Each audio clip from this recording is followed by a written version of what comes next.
Welcome to the live. I did say on, what was it, Tuesday or Thursday, that I would maybe go live on Saturday night. So here I am. Wait, where's my thing?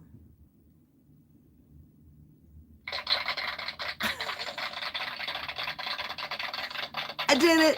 I did it. I went live. I did it. Who's here? Let me know how you're doing. Hi, Wanda. Aaron with the picnic sandwich outside the closed welfare office was epic. I know he's always the one to be positive, like make the most out of a crappy situation. Me, I'm like, oh my god, it's closed. What are we gonna do? And he's like, let's have a picnic. Aaron's a kind of go with the flow kind of guy. Hi, Matt. Hey, it's nice to see you. Hoochie. Hoochie mama. Yeah, I know. I try. Hi, Callie, Nurse Lori. Yeah, it's nice to see you. You made it. How's it going? Do you really want to know? You don't really want to know. No, it's going okay. Actually, I had like a really nice time yesterday. I have been busting my ass. My son was talking to me today and he's like, you seem really stressed. And he was asking me, hi, Joey. Hi, Bella. He was telling me, I don't know, he was just talking to me about me being like stressed and like busy all the time. He's like, you never do stuff with me anymore. And I was thinking, well, aren't you old enough to entertain yourself now? Don't you think I'm like relieved of my duties in that department? And he goes, it's like all you do is work. And I was like, yeah, that's all I do. You got it. And I just basically work all day. And he's like, well, don't you think you need a vacation? Don't you need a break? And I was like, I had a break last night. I had dinner in a restaurant. He's like, no, you need a longer break. He's like, what would you like to do if you could do anything? I'm like, I'd like to do what I'm doing right now. I like what I'm doing. I'm very happy doing it. I'm just not happy with my small apartment. It makes everything so hard. But, oh, and also having to do all the housework. And I told him, hi, wise guys. Hi, Cheryl. I told Gunnar, because he was like, what can I do to help? Should I get a job? And I was like, no, you don't get a job. Just finish high school. I said, if you want to help me with the housework. Because I told you guys, the garage is closed. And it's going to be closed for like 6 months. It was a good thing I got that Gallagher ringer because I ended up really needing it because the laundromat's closed and the parking's closed. So I tried to tell you this before, but I like got off on a tangent. Thanks, Cheryl. Because the garage is closed, I have to park across the street in another building. I had to pay $1,500 to rent a parking spot over there, which is more than what I pay here. But anyway, but I'm not paying for it here at the same time. But anyway, I had the extra expense. And I was lucky I was able to get a spot nearby because it could have been a lot worse. And I didn't want to park in the street because there's so many crackheads and they just break into your car all the time and steal your whatever they steal from underneath, you know? But when I go to Costco or I do the groceries or whatever, I have to carry it from over there now because there's nowhere to park in front. And even if I find a place, well, I have to like unload it myself all the time. Basically, if I had another person who came with me downstairs, I could unload it and then go park the car after. But a lot of the time, like I don't have anyone here. And then for the laundry, it's like a huge deal. I mean, if you have laundry in your house, and don't take it for granted because having to go somewhere else is a big deal. Maybe when I was 25, it wasn't a big deal and it was just my laundry, but me like doing all the laundry for 3 people and Aaron's laundry super heavy duty, having to go several blocks away, it's a big deal. It takes a lot of time because I can't do it all in one shot. It's too heavy. It's too much. So I have to, well, maybe if I didn't let it pile up so much, it wouldn't be, but I can't even carry it myself because of my back. So it's like, I'm just discouraged. Anyway, I told Gunnar, I just need help with the housework. And he did help me with the laundry. So that's good. And he did help me with the groceries today. But I mean, you know, he's like, what does he want me to do? Like stop working and put my feet up. But I don't want to. I'm very happy doing what I'm doing. A wagon. Yeah, I have a wagon, but it's like my back is so messed up that even pulling that thing when it's really heavy. Hi, Pam. Oh my gosh. No, like seriously, like having to go somewhere else to park your car and like it just being me. I mean, it's not Aaron's fault. He's in a chair. Like he can't do all of it. He can do some laundry and he's been doing it, but I mean, mostly I just do all the no, but going to Laurentians, yeah. But that's not the thing. Like you guys know, like if you have a stressful situation or you have a lot to do all the time, A little vacation, it will give you a break to decompress. But what you really need is a situation in the day to day to make it more manageable. Because you can't just keep taking vacations. So that's why I'm like, what's the point? Anyway, I did it last year. I did all my vacation last year. So this year I'm just paying off my credit card, but it's going pretty well. I think it's like almost paid off. Someone talking carbon passports. Yeah, that's one of the reasons why I did it, because I heard about the programmable digital currency and the whole carbon credit thing. I did a video about it, and it was like really subtle, and it was just in a propaganda paper, a little article. Wait a minute. April Cornell commercial played before I started. Ha, that's so funny. Because I love April Cornell. That's so funny. Um, Well, yeah, there was this little article and they were saying about how they were going to ration what you can eat. You can only have like this much meat. And when it came to gas, it was even worse. And it was like plane travel would be the equivalent of one trip from here to Toronto or maybe New York City, but really minimal. Like we can kiss those days goodbye of just going wherever we wanted. Hi, Nicole Ray. Oh, carnivore diet. Good thing you brought it up. Interesting. Please don't let me forget to come back to that. I do want to talk about it. But yeah, about carnivore diet. Oh my God, imagine all the hipsters can't do their carnivore diet because we all have carbon credits. But they were talking about rationing all this stuff. And it was like, well, the only way they can do that is digitally. That's why they're pushing for all this stuff to go digital so they can control us. That's what I think. Where's my tinfoil hat? Because I need it. So yeah, that's one of the reasons that I figured I went to Europe because I'm getting older, my back not so good, and I thought, why wait? B, it's gonna get more expensive, and C, we're not gonna be allowed to travel down the road, I guess. So I was just like, screw it, I'm doing it now, and I racked up a huge credit card bill. But I've been very careful this year. I've been like living in austerity measures. And I'm paying off my credit card, so it's good. How's my mom? She's okay. I didn't go to see her yet. I have to go maybe, I guess, tomorrow. You want back pay carbon credits for the past 13 years? You don't get back pay. But the crazy thing is that you will be able to buy the carbon credits. So that means, what does it really mean then? It just means the rich can do whatever they want. They just have to pay more, but they don't care if they're rich. So it's just like, whatever. You don't believe digital will happen? Well, there was a lot of stuff looking like this is where we're heading. Remember that whole known traveler digital identity project?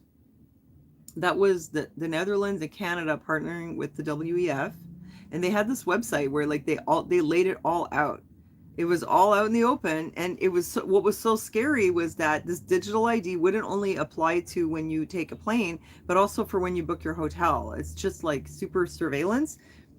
I went to check the website because the other day I had showed it to someone because they were like, "What's this all about?" And I was like, "I think it's about digital ID. Really, that's what's the whole thing. What happened the last few years that we shall not mention." I think it's not really about that so much. Well, it's probably about money and people getting richer, but it's also about digital ID and control. And he was like, huh, like looking at me like, where'd you get that from? And I showed him that website. I was like, oh, it's not my idea. Here, check this out. Canadian government. I showed him the website and he's like, oh my God. And it totally made sense because it does. It's so obvious. Well, I went back to look at the website the other day and they removed a lot of the stuff, including the video. It sounds choppy. Oh no. Well, let's hope it's not on my end. Yeah, they starting to like erase their tracks. This is what happens. Like after they do something, they want everyone to just forget about it. Remember, was it like 20 years ago? No, more than that now. After they're just like, let's not talk about it. It's so crazy.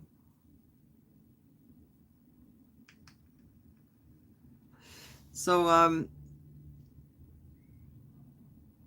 yeah, carnivore diet. Oh, wait, I'm just looking at your comments. Oh, yeah, the self-checkout. Oh, now they have this, like, robot. Oh, the live stream's choppy. I can't help it. Sorry. I'm sorry. Hopefully it'll get better. Maybe I'll open the curtains. Maybe they have lead in them. Yeah, it's clown world. I know. I know. It's so, but that's why I'm just like, well, I've been here for like what? I don't know, 15 years or something. I was telling you it was going to happen. So now it happened. So I've got nothing more to say. You know, we all know cat's out of the bag. We all know what's happening. Okay, it's not choppy for you. Okay, well, it must be just you then, Penelope. Tinfoil crown. Yeah, I know that's me, right? I told you guys though, but seriously, I feel like, oh, well, my work is done here. Like I've been proven right. There you go. And oh my God, the stuff that's coming out now. I don't want to like go off on too many tangents because I do tend to do that. I tend to like get totally distracted and like go off like in another direction and then be like, what was I talking about? Because I always do this late at night too. Hi, Kukum. Hi, Cece. How's your bannock butt? Kukum. That's kind of personal though.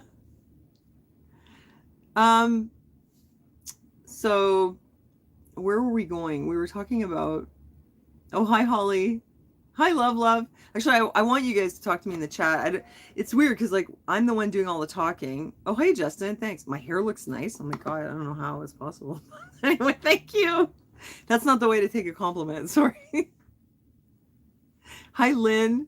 Like I want you guys to talk to me, you know, because it's just me like doing all the vocalizing. But you guys are, you know, it's not just about me though. It's about you. Still Baniki, huh? Okay, good. Yeah. What did you say? I can't remember the lyrics now. Shake that bannock butt, baby long back. Yeah, that was so funny. What were they called? The Fridos? Oh my God, it's so funny. I love it. If you want to ride in Kokum's car. That's great. And I thought of you, you know. Oh no, your mom had a stroke, Cece? She's doing okay? Yeah, Kokum, I drove through the res the other day again, and I was thinking of you. I was thinking, shake that bannock butt, baby long back. You know, it's funny though. Like, I mean, it is funny. They wrote the song, so you know, I hope it's not offensive if I think it's funny. Come on, you know. Yeah, I don't want to hear what you guys have been up to. But yeah, I did all my travel, and so this year I've been like really, really careful. Would I do a meet and greet? I totally would, but you guys are all American. I'd love to meet you guys. It would be so cool. I don't know how I'd organize it though. Like if I went down to the States. Kukum is laughing. Yeah. No, like if I went down to the States, totally. Yeah, why not, you know? But up here like oh hi Sandra. Hi Arc Critic. You know, like if I did a meet and greet here, what would I do? Announce it in, no, not the newspaper. That's so like 1990s. Announce it on Facebook, I guess. Make an event and be like, come and meet the OG Truther Girl. And people would be like, qu'est-ce que ça? C'est qui ça, Truther Girl? Je la connais pas. Tu la connais-tu? Moi, non. Ben, c'est qui? Je sais pas. And nobody's gonna show up, you know? Oh, wait, what was I gonna say? Oh, yeah. I did want to tell you. Oh, yeah, we were talking about the WEF. And like they had all these like, do you guys understand my French? Somebody's laughing, so maybe you did understand. Well, okay, cool. My Quebecois, you know. So anyway, yeah, about the World Economic Forum, like I know they had huge aspirations and they had this conference last year, and where was it? Like in Africa somewhere, in the Middle East. I mean, I'm paying attention, but not that much, right? But I did watch those videos. It was like this conference about switching, sorry, I got rabbit hair in my nose, switching to digital currency. Colin de Bin. Oh, you're distracting me. So no, you don't have to know French to meet me, Sharon. It's okay. I mean, I'm really like an immigrant, right? Even though I was born here, you know, but I'm not French enough. Like, but I mean, I am though. I'm born here. I have this like weird relationship with Quebec because it's my home and I love it and I love the French, but like I'm not French enough.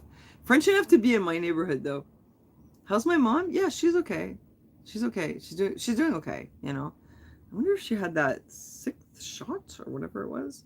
But yeah, so not to get totally off track, okay? So they were going to do all this digital stuff. I did mention the known traveler digital identity. There was all that stuff. I kind of think like maybe things aren't working out the way they want. It's kind of really hard to know. Yeah, digital currency. And remember that thing that I showed you?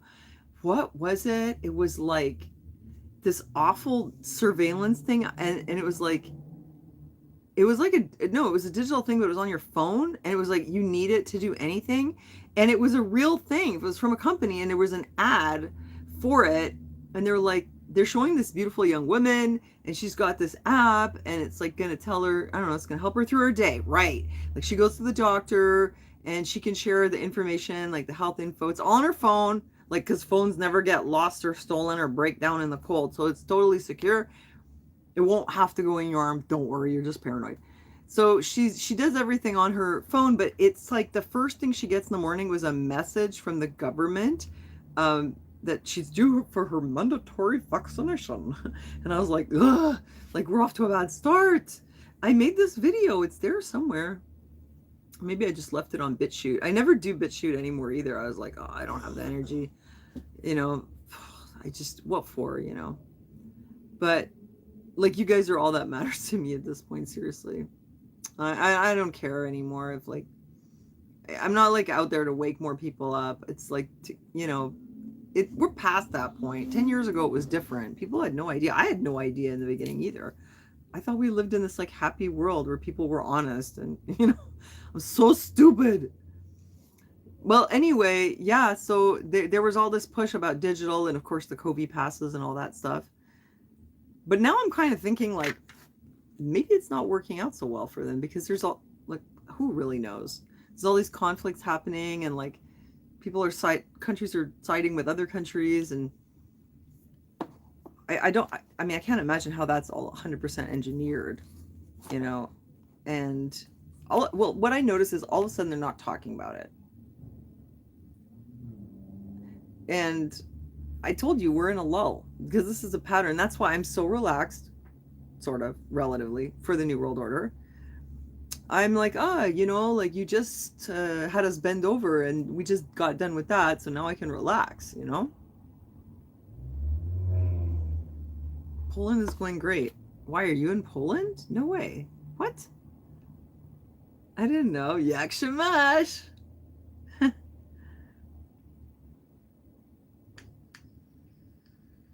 Yeah, they're taking a break from talking about it, Penelope. But it kind of seems like, I don't know, do they have to really roll it back? I mean, Klaus Schwab doesn't really run the world. Isn't it possible that maybe he's not going to get what he wants? But it's not really just him. Like the UN with their Agenda 2030, there's that whole thing.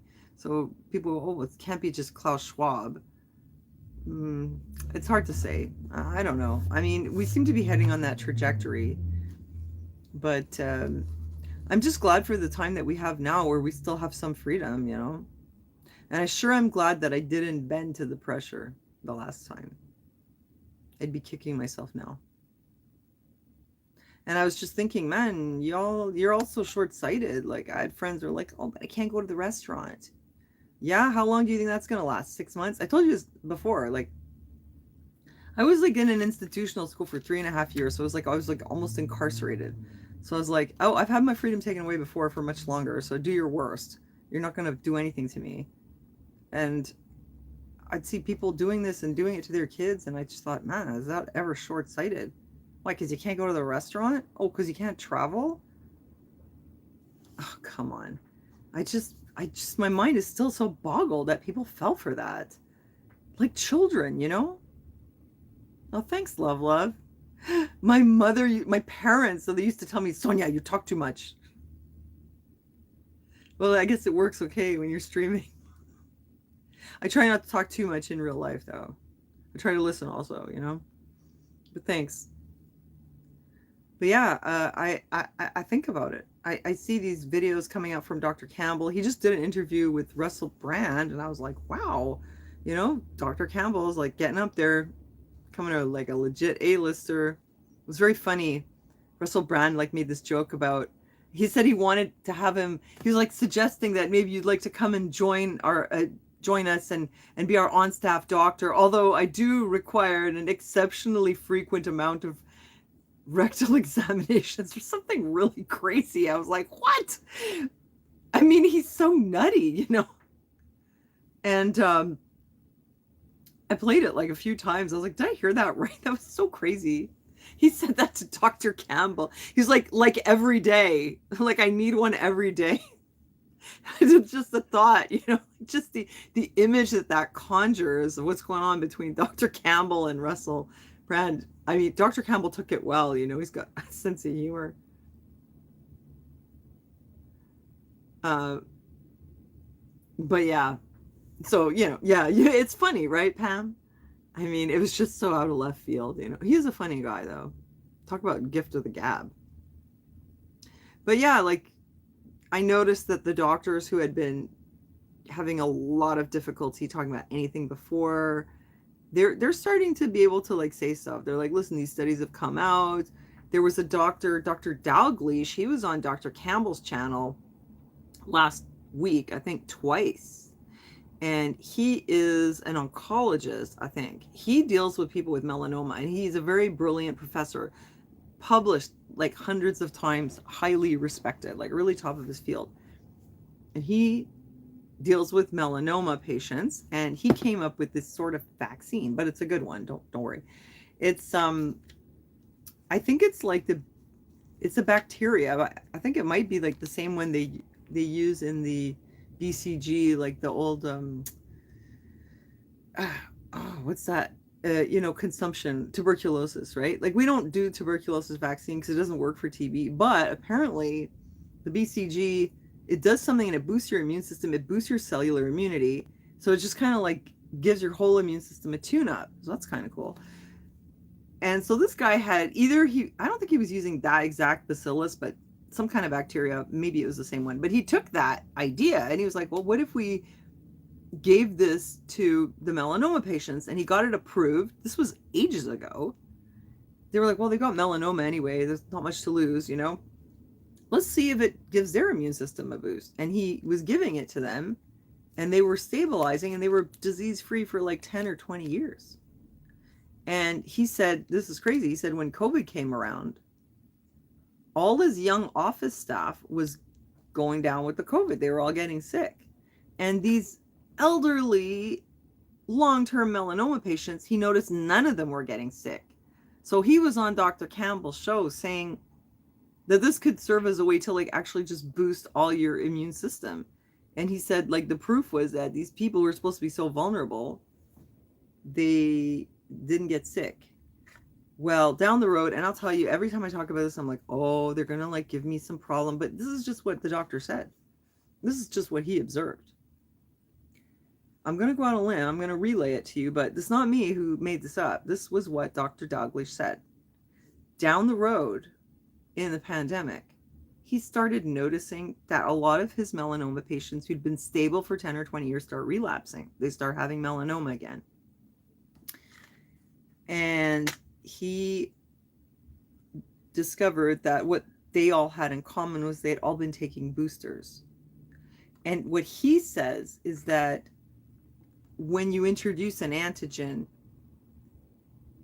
first you create antibodies. Remember that whole talk about antibodies in the news? Antibodies, your antibodies are up. But that's just the first line. That's your humoral immunity, right? After that, it goes to your cellular immunity with your T and your B cells. And that's like where you have the memory. And that's what keeps you immune long term. And he said that if you develop the T and B cell immunity from the vaccine, let's say, that's what he said, and you have established T and B cell immunity, and then you reintroduce the antigen and reproduce the antibodies, you're going to disrupt the cellular immunity. So that's going to compromise it. And he felt that it was compromising his patients. I mean, that was, so the point was, he was there talking about this. Yeah, Pam, that's another thing too. Yeah, because he was talking about cancer as well. And he was saying, having like a low immune system and like low cellular health, immunity health, makes you more predisposed to getting sick, right? But cancer also suppresses your immune system, so like it goes both ways. But it could be also that if you know, like they've said many times, as we get older, we all like create some cancer cells, but our immune system will keep it in check. Like apparently, this is a normal thing. And when my father was in the hospital, actually, I remember the doctor saying that if we scanned all people who are 85 years old, probably 90% of them would have like some cancer somewhere, but your immune system can like sort of keep it in check. Otherwise we'd all have it all the time. But yeah, like if your immune system is disrupted, it can really take hold. So anyway, they're talking about this kind of openly, but you guys remember also I was like sort of traumatized because I was in that institution, and so there's something about me that I think I was like really like seriously traumatized to where I mean obviously like I'm not a person who's going to do something that I don't want to do, you know? You can't make me do it. But I don't know, like the whole like the way they were censoring everything, it just brought something out in me that was like almost like a trauma reaction where like I couldn't talk about it anymore. I just couldn't deal with it because it was so traumatizing. Like every time I'd open my YouTube channel and I'd get that pink screen that like, or like I'd open my email and there'd be like another message that we're taking your video down. And it just, I don't know if it was from being in that school or if it was from like previous experiences with it, but it just was like giving me so much stress that I couldn't take it. So I was just like, okay, I won't talk about it anymore, whatever. I don't need to anyway. They all know. But yeah, like so much stuff is coming out now and they're talking about it more openly. So it seems like they've kind of backed off a little bit. Yeah. Oh, hi, Adelmania. Are they obsessed with it? No, it's just that like now, like it's been a few years, so like studies are really coming out about long-term effects that are not looking good. And before, no one was allowed to talk about it. But what I'm saying is that now doctors on YouTube are speaking about it quite openly compared to before. There's also the guy at Marrow Genomics. He's talking a lot about that skewing your immune system to IgG4. So you're producing like the wrong kind of immune globulin 4, which creates immune tolerance. And he's saying like they're seeing this in some people. So, yeah, like the more time passes, the more glad I am that I didn't do that. Yeah. Yeah, I mean, remember, yeah, what happened in the beginning with Peter McCullough and all that. You got your lupus in remission. Well, that's impressive. I don't know how people do that. My funny videos from 10 to 15 years ago. Thanks. Yeah, I mean, I still think of funny things from time to time. I had a lot of funnies that I wanted to, talk about, but it's like I'm just so busy all the time. You're interested in my insights on health? Oh, thanks. Well, I don't know if you guys know this, but like I wanted to be a nutritionist when I was young. So when I was a teenager, I used to read medical books like just for, because I was interested. And I did all the science credits in America because I did American high school. So it was like the equivalent if I did CEGEP in science. But when I came back, because my parents didn't pay for the year because I ran away and I wasn't going to be there because I was 19. I didn't want to be locked up anymore. And I escaped, and they didn't want to pay. So the school just refused to give me any credit. So I came out of there and I had no credits, except for the college credits. When I went to the university here, they were like, well, we can't take you because you don't have a high school transcript. Oh, hi, Erica. Yeah, I try to aim for Tuesdays and Thursdays in the evening. Sometimes I just can't hack it, so I'll try to come on the weekend. Sorry. That's not ideal. I just do what I can, I just try to like fit it in when I'm able. Saturday's good, but it just depends. Sometimes I'm like destroyed and I can't. And I'd like to do it in the day, but it's impossible because I have to use my daytime hours. Oh, have I tried diatomaceous earth for detox? I think maybe like years ago, but not really.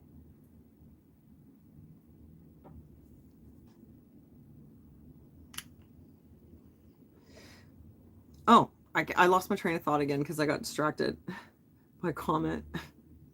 Oh yeah, so like I was really interested in science and I wanted to be a nutritionist because that was my thing, you know. But I didn't get my credits, and then when I went to university, and they're like, "Oh, we can't, admit you unless you have been living on your own for 2 years, and we'll admit you as a mature student." And I was just like, I don't want to wait 2 years. I have to go and like work and have an apartment for 2 years and then come here. Like, oh, forget it. So I just went back to high school here and I went back to CEGEP and I did the whole thing in fine arts. But I was always reading medical stuff because I just found it interesting and because I could understand it. Unlike some things like computers, which I can't. So I just did it because I enjoyed it. So that's why I have all this background. So then I got a job as a secretary, and then I was like, oh, well, can I apply as a medical secretary? And they were like, why not? Yeah, okay. And I don't think they expected me to do that well, but I did great because I know all the Latin stuff. I know like all the terms. I type like a bullet train. So like that's the only time I worked like in the hospital, like in anything medical, was as a transcriptionist and like as a home care worker. But yeah, that's it, And when they say like, oh, you shouldn't Google your symptoms and you shouldn't, and I think it's kind of true. Like a lot of people, like they don't have the basic understanding. So then they don't know what it means and they'll get confused. And like Aaron is a perfect example of that. He can't really get a grasp on medical stuff because he doesn't have the most like basic understanding of physiology or anything, and he gets totally confused. Like he doesn't know where his liver is. He doesn't know what his kidneys do. Like he's totally confused and he says the dumbest things and it's really funny sometimes. He has like no idea. And so I thought, well, I guess it's true. If you're like that, then you can't try to figure anything out because you don't know what you're doing, It would be like if I tried to like build a computer program or like I can't troubleshoot my computer. That's his department, Oh my gosh, Aaron, it's so funny though. Like sometimes he'll say things like, like what can I say? Well, I'm trying to think of like a good example. I don't know. He'll be like, I don't know. He'll be like, oh yeah, so then like, he'll be like, oh yeah, I had a pain like over here, so like I think it could be my liver, like because I've been smoking too much, like totally like random.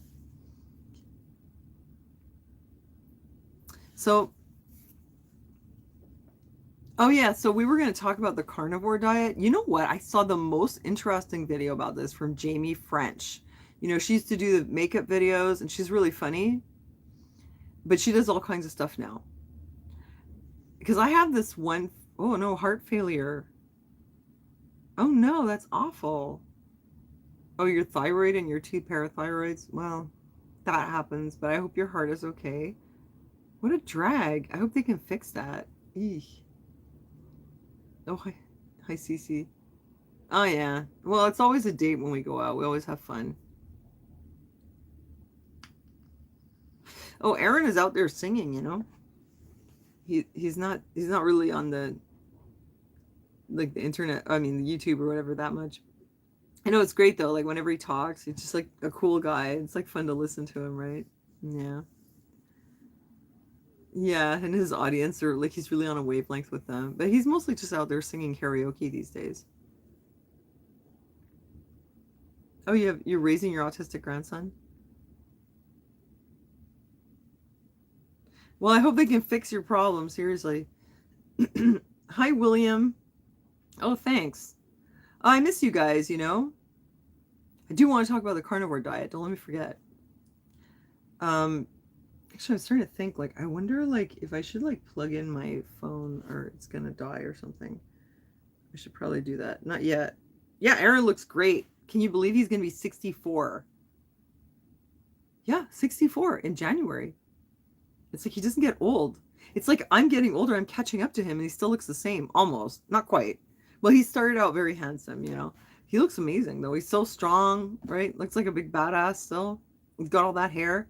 Yeah, it's crazy. Yeah, he's gonna be 64 really soon. We're waiting eagerly till he turns 65 and he goes on retirement. He won't be on welfare anymore. So like one more year. I can't believe already it's been that long. We've been together for like 20 years.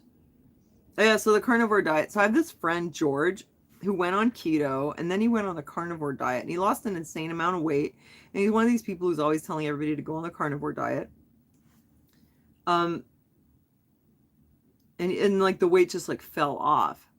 But I looked at, I think it was Jordan Peterson also who talked about the carnivore diet. I think his daughter as well. I mean, I looked into it, and I noticed that there was one thing that people said was that, yeah, they felt great when they went on it, but then when they went off it,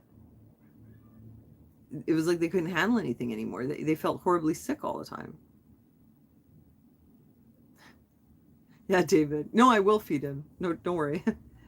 No, I think that it's okay. Like, I think they're healthy on it. I think it's kind of natural. Like, if you think about it,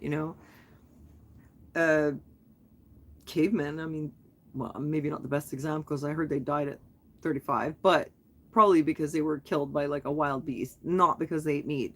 I think it's okay as long as you're not like overcooking the meat and putting all kinds of junk in it. Well, what I noticed was people would say they feel great while they're on it. They do get healthy. I guess it doesn't work for everyone, but most people, they seem to feel good. But watch out when you stop, because I remember this interview with, I think it was with Joe Rogan, and I think it was Jordan Peterson, and he was saying, yeah, when you stop, then it's like everything makes you feel sick.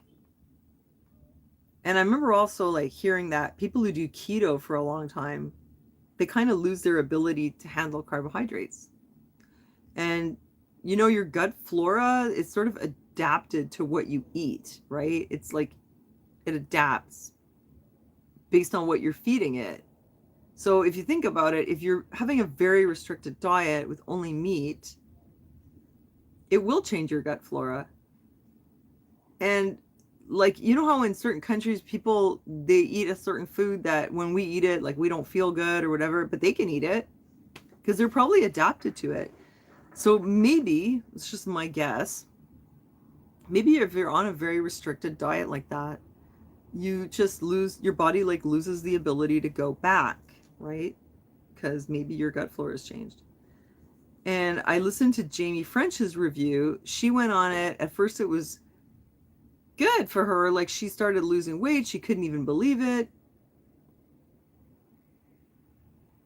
And, oh, hi, David. Oh, yeah, I remember when I was diagnosed, I was like 42, and I was like, oh my God, I'm not normal? What the hell? I thought I was normal. I finally convinced myself I was normal. Like, it messed me up. I was like, oh my God, I am weird. I must be weirding everyone out. Shit, I'm probably annoying the shit out of everyone, and I thought I was okay. But you'll get over it. It's okay. So anyway, it was working for her for a while, and then all of a sudden, like, she hit a plateau and she wasn't losing weight anymore. And then eventually she went off it, and it was like, how is it possible that she wasn't losing weight? And she had all these symptoms. Like, if she was on the carnivore diet, she was okay. But as soon as she would eat like a vegetable or a carb, like, she'd get allergies, her nose would explode, like everything was just coming back. Like, worse than ever, right? She ended up seeing a doctor who just discovered that she had like super bad, like extremely bad thyroid issues, which she already knew, but I guess nobody realized how bad it was. So that was why, like, no matter what she did, like, she wouldn't lose weight. But the take home message from it was, yeah, it worked in the beginning. Then it became like any kind of, like, eating anything that wasn't on it brought all the symptoms back, but even worse. And then it just stopped working. And when she went off it, she wasn't able to go back. She just couldn't do it anymore. And I understand that. Like, I've done that with keto. With keto, for me, it was taking up a lot of space in my head, first of all. And I didn't really notice that much of a difference. I did lose weight, but it took a really long time. My friend Lara, who was not postmenopause, she was on keto. The weight just fell off. I went on keto, and it took me like, I don't know, like 8 or 10 months to lose about 8 pounds. And then it all came right back, like, instantly. It was like, I don't even know where it came from. And I discovered that after menopause, because you don't have the estrogen, your body wants to produce this other thing called estrone that kind of like will take its place, but it's comes with a caveat, which is that your body will produce fat because the fat is what's going to make this estrone, supposedly. So your body is like cranking out fat cells after menopause. It's all belly fat. And there's not much you can do about it because your body's doing that to protect itself, to replace the estrogen. But then that gives you, like, obviously being overweight comes with all kinds of other problems and risks. And I was like, oh, so that's why I can't get rid of it. And apparently also when you lose your estrogen, your thyroxine goes down. So that's your thyroid hormone. And that's why you're so tired and you can't lose weight. So I think that before menopause, when I did keto, it's okay. Also, vegan was great before menopause. Everything worked before menopause. After menopause, like, nothing works. So that's my take on it. So my friend who's like, you should do carnivore, I'm like, well, let me know how it goes for you after you've had your menopause. Get back to me.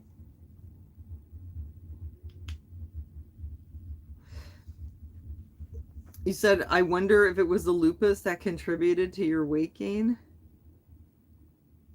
Not me, someone else in the chat. Teresa, as my 11-year-old's weight shot straight to 180 pounds, but now he's 150. You guys remember when Gunnar was like clinically obese? And he had fibromyalgia and he recovered from that. And now he's like hungry all the time, but he's so skinny. He didn't even eat that much when he was obese. Like, he'd eat less than other kids. And he just couldn't lose the weight. His whole system was just totally screwed, poor baby. And, okay, I'll tell Aaron, David. And now, like, yeah, he works out a lot, but he got himself really healthy. He actually did it. And he's very careful now. He, like, doesn't eat any junk or almost nothing. Yeah, Gunnar was really fat, and everybody, I knew people judged me. They're like, what are you feeding that kid? But it wasn't really because of that. It was just his horrible trauma that he had at school and, like, the meds that they forced us to put him on. And it screwed him up because he wouldn't eat all day, and then he couldn't sleep, and then he just had so much trauma. Like, he broke down, you know? And even his metabolism was completely screwed. But it's good. He's healthy now. Oh, I don't know about that. Factory farmed animals. Ugh, I don't know. I don't know if you eat it. I mean, is it gonna last forever? I don't even want to think about it. I don't know. Everything's so contaminated. Yeah, wild yam root. Yeah, I've heard of that a lot. And I looked into it, and it's supposed to be like replacing progesterone, but apparently it doesn't. And the tofu, yeah, it has some like phytoestrogens.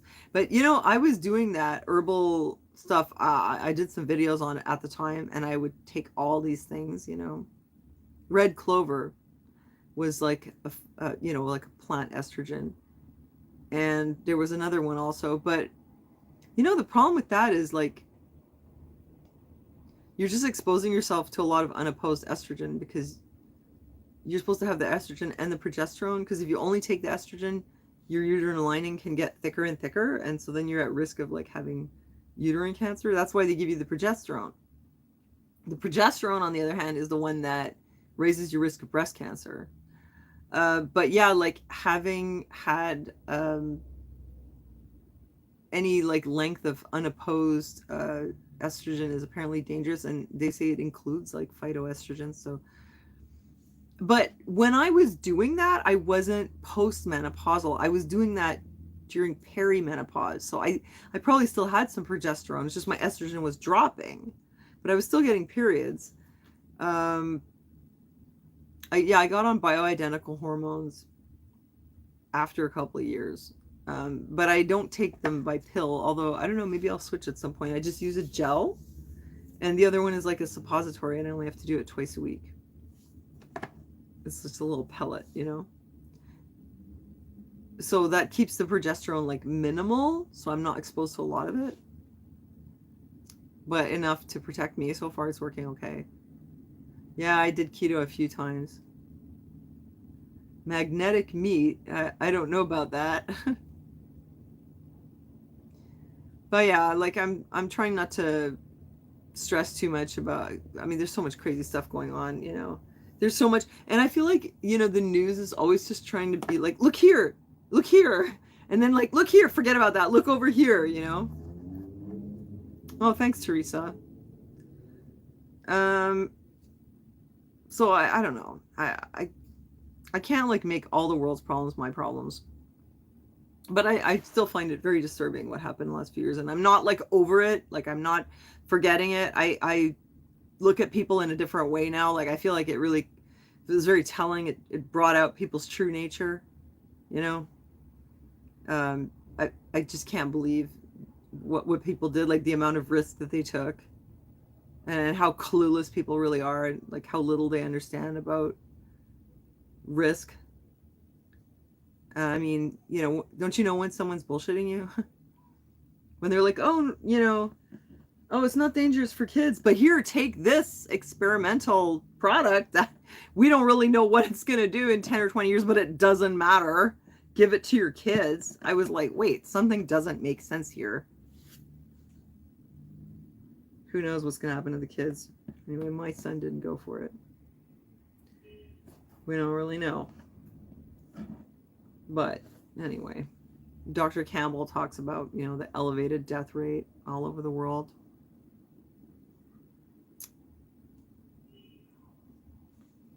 Is this the fallout? I mean, sometimes I look at Quebec and I'm like, wow, we're really turning into a third world country here. The hospital system is total crap. It's like, there's no staff. The building is beautiful, but there's nobody working in it. The retirement homes, they just cut the staff more. They cut their budget, so they had to lay off people.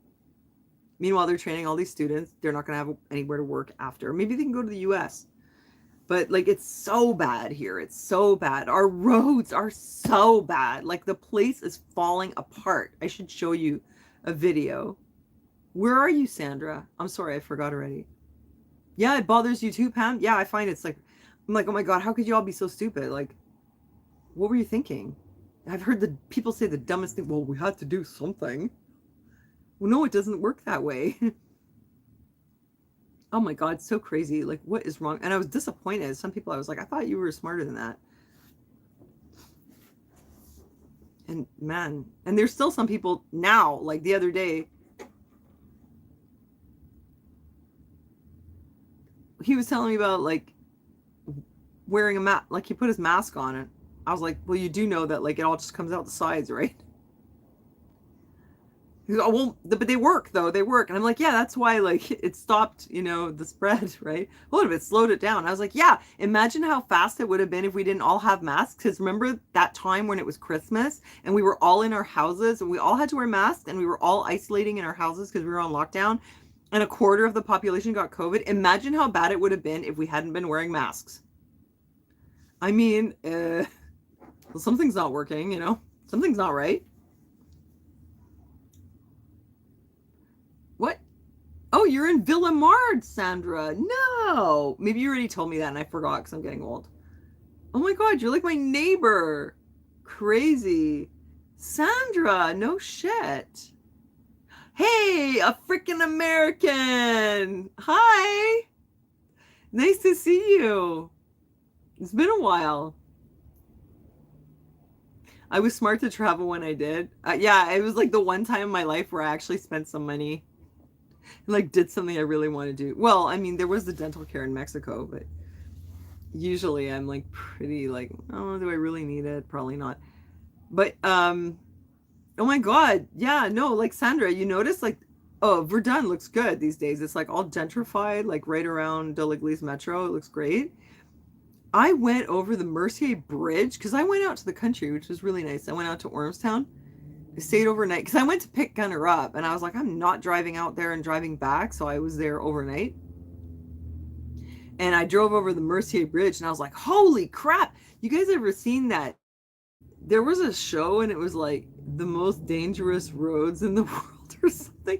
World's most dangerous roads. And it's like the whole thing is like on a slant and like the rocks are falling off and the truck is like, on a 45-degree angle going around the curb on like a 1,000-foot cliff. But I felt like that going over the bridge. I was like, oh my God, how is this thing going to hold up? No wonder they closed it in the summer and they probably they redid one side. I think. But it's like, oh my God, like it looks like a granny quilt, you know? It's like just all patches. How's it gonna even hold up? You ever seen that movie, The Night the Bridge Fell Down? I was like, don't watch that movie and go over the Mercier Bridge. You're not gonna want to do it. You're gonna be sweating, white knuckling it, praying to the Lord, like singing to yourself just to get over the bridge. You guys, I keep thinking, I gotta take my camera out. I gotta show you. It's so bad. You need to see. And the crazy, and I talked about this so many times. I know I'm repeating myself, but cut me some slack. I'm over 50.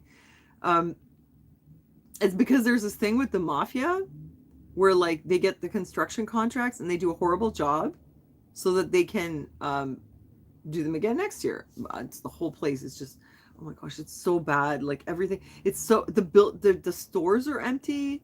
The roads look, they are falling apart. Oh, I love the Victoria Bridge. When it snows though, I don't know. I love the Victoria because it's very old. And first of all, what I like about it, it's only one lane. So you can just go straight and you don't have to worry about like people running into you from the sides, you know? And there's almost nobody on it because it's a slow bridge. So that works for me. And it's like, yeah, it's like 100 and something years old. It's all metal. It's not going to fall down. So that's my choice, the Victoria. But, and you know, Champlain's not too bad, but the Mercier, oh my God. McKinley Bridge, St. Louis from Illinois side, it had a railroad trestle in the middle. That's like Victoria Bridge, it's like that. Mercier Bridge doesn't have a railroad, but it's just like, you don't want to go on there. Gunner's a good son. Yeah, he's a good kid and he cares a lot. He just struggles with school, you know? He just struggles with the environment and the stupid principal. The other day, okay, Gunner was having a hard time going into school, into the class. And it was a leadership class, which doesn't even count for credit on your transcript for graduation. It was leadership and there was another one, finance or whatever. And he couldn't handle being in the class, so he went into the autism classroom, which is what he's supposed to do if he can't handle that. But he wanted to work on his English, his book report, which is for credit, which he needs to graduate. And the principal gave him a hard time. He's like, we've got rules here. And then he calls me on the phone. He's like, and I called his name 3 times and he didn't answer. And I was just like, oh my God, he's autistic. He does that all the time. Don't you know anything about autistic kids? Like, they don't answer. They don't do what you tell them. They don't communicate. It's totally normal that he doesn't tell you why he's not going to class. But I said to him, like, you know, he's at school and he wants to do his book report. And he's removing himself from the class, going to the autism classroom, and working on a 4-credit subject. What is the problem? To me, that all sounds really good. The principal has a Napoleon complex. Okay, I don't know if it's because he's actually really short, because he is. But he seems like the kind of guy who doesn't have like confidence in his own authority. You know, like it's not a real alpha male, so he always has to prove that he's in control.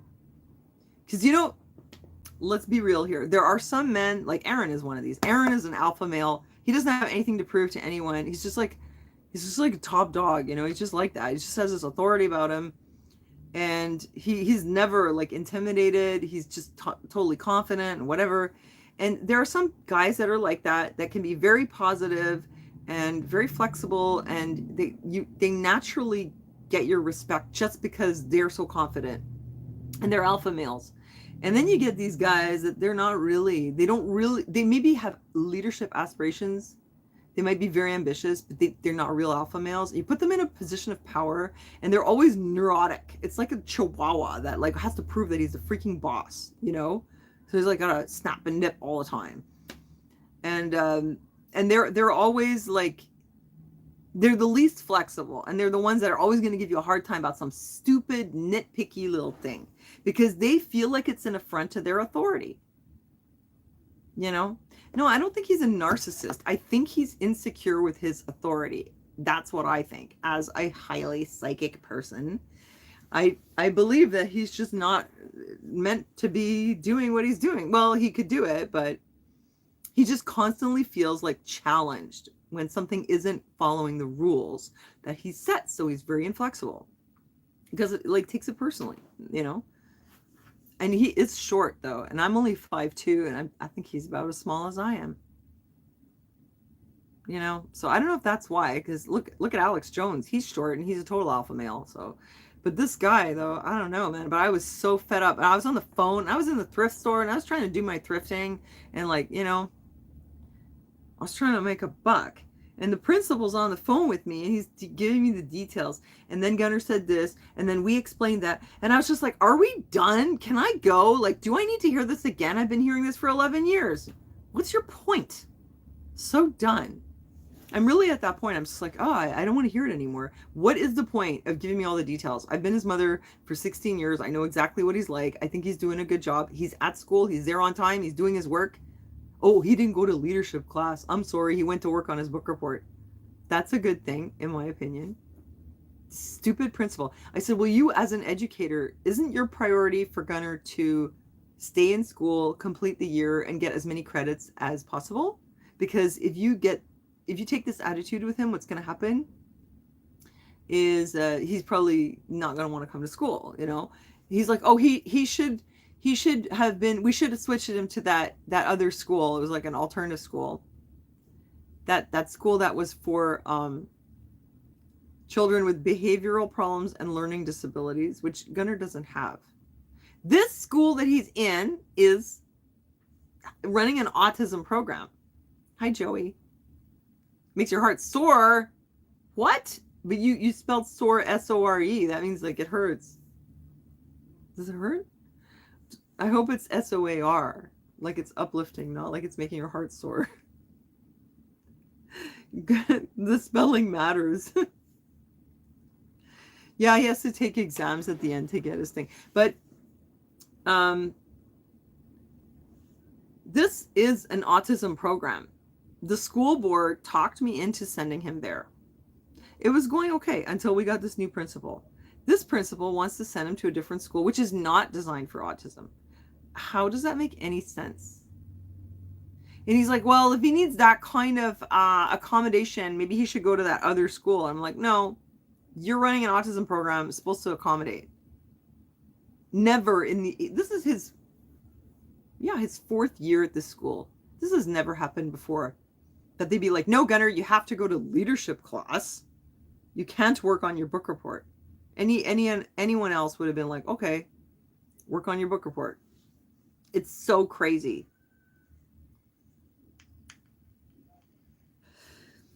What's this? Drugs and gun violence? Well, we don't have the gun violence problem. I mean, it happens a bit. Like there were some shootings during the pandemic of like young people, but generally we don't have it so much. Especially not with schools. Not like you guys do. That's really scary. How can a board talk? I don't know. Tell me. Sounds like a riddle. Oh, really? Yeah, no, we don't have that same level of like violence. The drugs, though, yeah, but and probably not nearly as bad as you guys. I'm not sure. Gunnar is not involved in any of that stuff, though, so thank God. I mean, you know, nothing serious. Let's just say, just the normal teenager stuff, you know, a little hot boxing here and there, but not like what some kids are involved in some pretty heavy things, and he just thinks it's nuts, you know.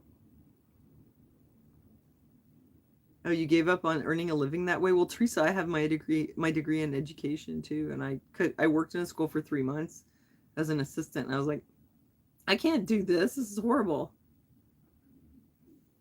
Well, that's the thing though, Matt. Yeah, like what do you do if you don't have a gun and everyone else does, and you get assaulted? That's why it's like a double standard. Like I don't think we need them here, but I think it's messed up that Trudeau like took away people's rights to buy them, because it's only grandfathered. So if you already had a gun, you can keep it, and if you were going to give it to someone, you have to do it before the date. Now I can't buy a gun. So weird. And like when Gunnar was out in the country, there was a predator in the woods. There is not a human, an animal, you know. They saw like really big tracks or big poop or something later. Gunnar was out there with his friend and the dog was like, oh, like it was all freaking out. And I was like, well, maybe there's something there. We don't know what it is, right? Well, afterwards, oh, hi, Lorena. Yeah, I'll give it to you. Well, they found some evidence of like a predator animal, and I thought about it. It's like, well, if you live in the country and there's like bears or a mountain lion, that's what they thought it could be.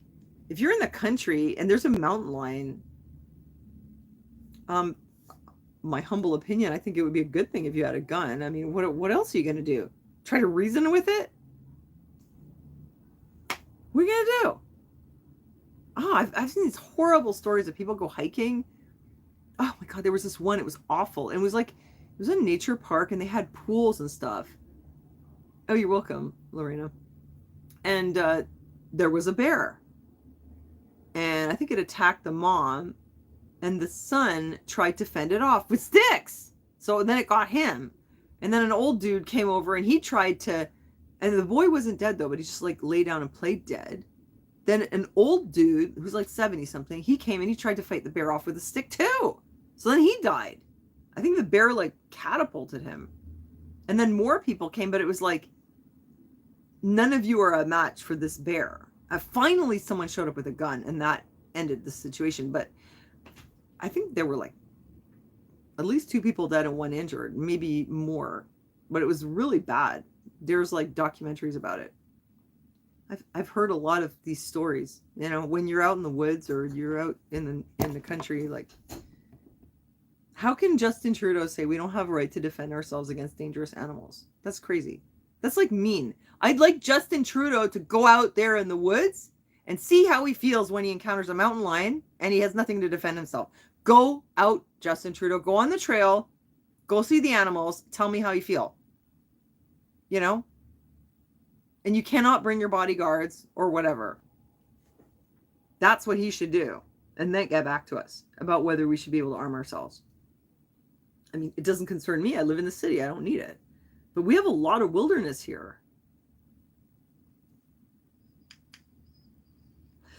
What's a blueberry republic?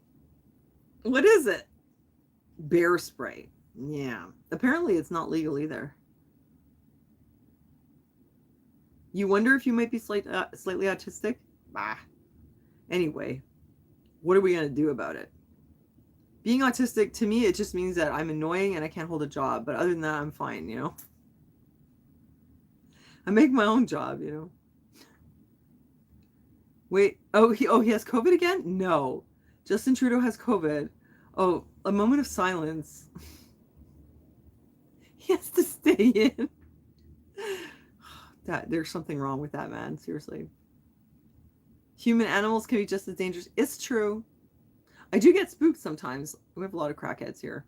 I do get spooked when I have to be in the garage, like coming out late at night, you know. But I wouldn't want to carry a gun. Like, I'd probably just hurt myself with it, you know. Like, I'd be scared. I'd be like such an idiot. I'd probably shoot myself in the leg by accident, you know. Just like shamans and schizophrenics. We're special, yeah. Well, OCD, it's... Oh, wait, actually, is it OCD or is it OCPD? Because there's a difference. OCD is where you think that your thoughts can make things happen, and then you have to perform a ritual to block that thought from making that thing happen. OCPD is where you just have to have everything just so. And a lot of times people say I'm OCD when they really mean OCPD. I'm a little OCPD, but not because things have to be a certain way. It's just because otherwise I get confused. I get totally confused. I have to do things like in a certain order, in a certain way. Otherwise I'm like, I get really stressed out. Dangerous Animals, Trudeau's Castro's son. I know it's true. He looks like him, right? Oh, you have real OCD? Well, that sucks. Artistic. How you been, a freaking American? I love your username. It's so funny. It took me a while. I was like, a freaking American. Then I was like, oh, I get it. Very funny. What do Canadians think of America? I don't know. Do I speak for all of us? Well, what I heard lately is people think America's kind of a dangerous place. Although, I think it's also the kind of place where if you're, well, no, we were just talking the other day about how hard it is for poor people to get a leg up. because of the education system, you know. If you're like super hardworking and you find a way to get educated, I think you can make it work. People that I know from up here go down there and they're like, it's so easy to get work. Like, I'm educated, I have a university degree. Apparently, I'm employable if I go to the US. Up here, I'm a total bum, you know. Selling used clothing on the internet, looking in the recycling bins for packaging. I'm like a trash panda up here. Practically a hobo. But apparently, if I went to the US, I could actually work as a teacher. Imagine that. What, you were freaked out in the dollar store today? Oh, nothing. Wait, I don't know where you are, hardcore, but people were like, well, what's going on in Israel now? Do you think it's going to spill over? Do you think it's going to happen here? I'm like, are you kidding? Like, it's all Palestinians here. They're not going to do anything. You know, they say you don't shit where you eat. I mean, look, our neighborhood had a protest, and it was like a massive protest. I almost took out the camera, and then I was like, why bother? Another protest. And it was all Palestinian supporters. And it was huge. It was just, I mean, listen, I'm also like, I'm sympathetic to their plight, definitely. But I thought, well, imagine if, like, I wonder if they could have, okay, so they like have a protest supporting Hamas. What if they had a protest like supporting, I don't know, another group? Probably could do that here too. But it's a bit weird because the news was like saying that they were the T word who committed that act, right, against those Jewish people at the festival. But then, anyway, I don't want to go there, but let's just say we're very Palestinian sympathetic around here. Nothing is going to happen.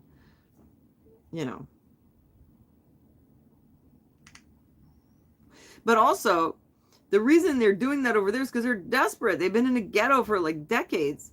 They have a horrible experience. They're like imprisoned, kind of. It's like an open air prison. And they get bombed. Like, if they do anything, it comes back like 100 times worse on them. They just keep getting killed. So they're really, really desperate. That's why people, when they're brought to that level of desperation, then they do things like that. Over here, people are comfortable. They have their house, they have their family, they're safe. They're not in survival mode. People who are not in survival mode don't do crazy things usually. It's very unlikely. Oh, Teresa. Yeah, I mean, as a Jew, like, I'm embarrassed. I was thinking today, like, the word is like embarrassing. Like, how does Israel get away with it? I know the Arabs like refused to divide the country. That was like 100 years ago. That you can't use that as an excuse. What I think is inexcusable was like, okay, and some Jews might hate me for saying this, but settling, like, I've seen the videos of them bulldozing Palestinian homes and just moving in there and creating settlements. Now it's against the Geneva Conventions. It's right there. It's written on paper. How do they get away with this? I get it. They have a right to exist. They have a right to defend themselves, but they did horrible things. Like they bulldozed people's houses. And I remember there was like these people, they were talking about their Palestinian homes that they've had for generations, and the Jews come along and they're like, nope, this is Jewish now. Get out. It's colonialism. Like, people here, this is the thing. They'll be all like, what they did to the natives and the native land and blah, blah, Turtle Island. And this isn't terrible. And it's like, yeah, but I mean, what's the difference if you go and you settle Palestinian lands and you kick them out and you bulldoze their homes? I don't see the difference. My father would probably be like, Sonia, how can you say these things? But I think it's just gone too far. Whether if I'm a Jew or not, I don't think it's okay. Yeah, I heard about the Nakba, but I don't really know like all the history exactly. And I know that they have conflicts going the two ways, but I'm sure they could work something out. And keeping them in an open air prison is not a solution.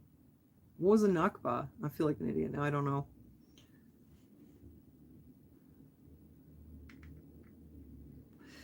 No, I don't think you have to pay to enter the cathedral. I don't remember paying. Yeah, my rabbits, I have 4 rabbits. They're indoor pets. I want to go get my charger plug.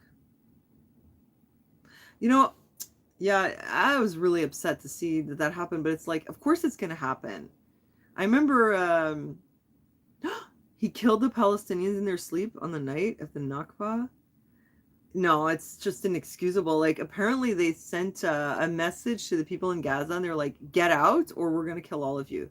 How can you do that? How can you say this to like women, children, old people? Like, there's no excuse. I don't care if you're Jewish. That's, you know, I don't understand like how the international community doesn't like hold them to account. They're always making excuses for them. Oh, we support Israel. Oh, okay, so you like support wholesale slaughter then? Uh, can't you figure something else out? What are you gonna do? Kill them all? What's the difference between what they did here with the natives? Like, I mean, yes, I know that they had conflicts and they built the wall so so the Palestinians won't come over and like attack them because they had all this issues. I know there was like bombs going off but there must be something they can work out. This is not a solution. This is unsustainable, and this is going to keep happening. You can't just kill everyone. That's messed up.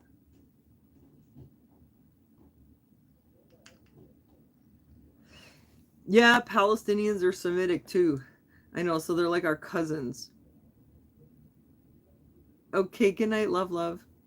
So I know, but the whole religion thing, which it's so crazy, and it's weird too because the Muslims apparently they consider Jews and Christians people of the book, so they're kind of like it's like we're almost Muslims, like we all have the same roots, kind of. Anyway, it's not even just about religion. I mean, it's just like serious oppression.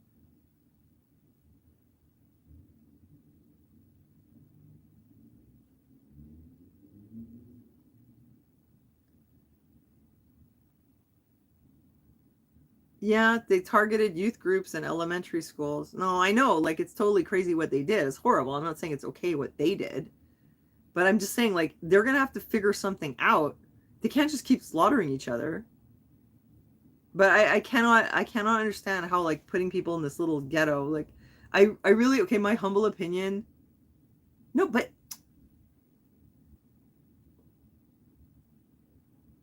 okay, no. Well, my humble opinion is they need to like move the boundaries. They need to like do something and split up the country, and some of the Jews should move back to the Jewish side. That's what I think. Israel has a right to exist, but this, I think they just went too far when they did all that bulldozing and shoving people into this little area. But anyway, I'm not an expert, but like, yeah, it bothers me, and I'm just like, oh, I can't believe they're still at it. And they were saying like a lot of the Jews that got caught up in it were they were like not anti-Palestinian, and they wanted peace. And yeah, you do maybe, but aren't you living in like a settlement? I know it's horrible what they did. I know, I saw what Hamas did. I know it goes both ways. I remember years ago the footage of like Israel dropping white phosphorus into this like locked in place, like just burning people. Come on, it's both of them. It's not okay. Neither one is good. They're gonna have to figure something out. Anyway, I'm not gonna solve this problem. Nobody has solved it so far.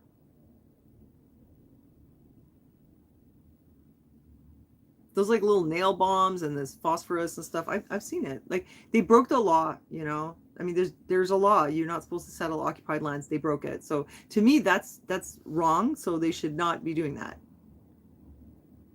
I mean, it's clear. It was decided. There's a lot of things that a lot of conventions like that have been broken. But anyway, I don't want to like super talk about Israel too much. Actually, I want to get the cable I'm not going to drain my whole phone, but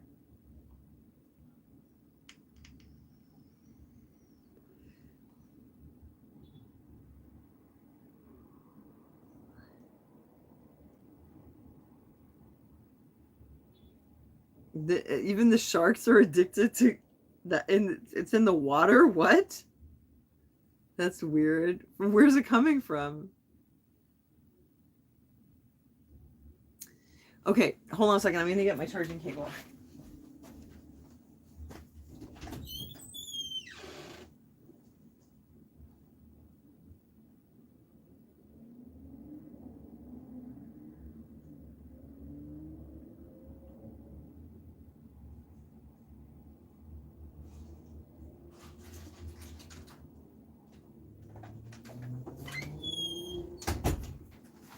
See, this is why I just talk about thrifting these days and I show you my clothes because, you know, I don't want people to fight over this. Like, that's the last thing. Anyway, first of all, none of us here are going to solve this problem.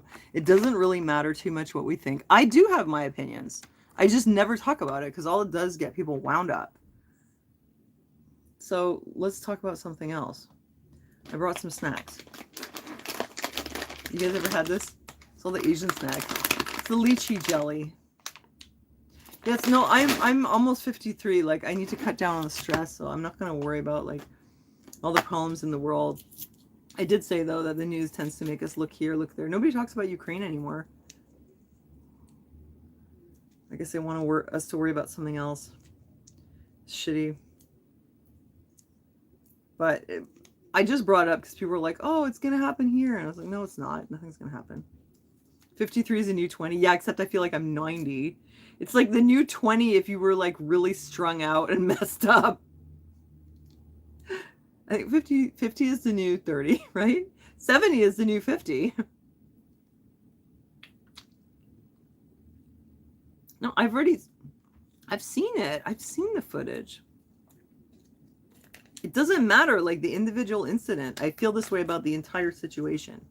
Okay, let's not talk about it anymore. I'm so done. Hi, Gizmo. What? You'll be 30? You're so young. No way. Lucky for you. Well, for now. You'll get there.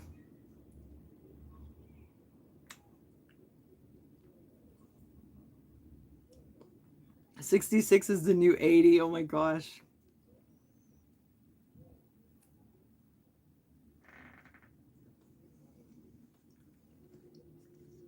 Well, Ellen, you can talk about it in the comments. I just don't want to talk about it anymore. It's going to stress me out. I mean, you know, we're all human beings. Like, we should be fine. What did the Bible say? Love one another. We should. And also, we have laws. We have rules. And we have international laws. So I just believe in respecting international law. Is that so wrong? Okay, I'll look it up. Well, I don't want to say the word, and I'll be screwed. Coke sharks. Coca-Cola sharks. Yeah, it's lychee.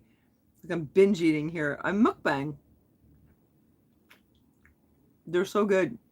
I can just eat the whole pack. It's really good. And I don't really like sweets, but look. It's this little cup. Whoops. It has these little specks of lychee in it. I just wanted to show you, but I'm spilling it everywhere. Professor John, I know someone who just went for his 7th booster. I was like, really? I didn't even know people were still doing that. He goes, yeah, and there was like no one there. The place was empty. Crazy. He's like, I just walked right in. Oh, that's nice.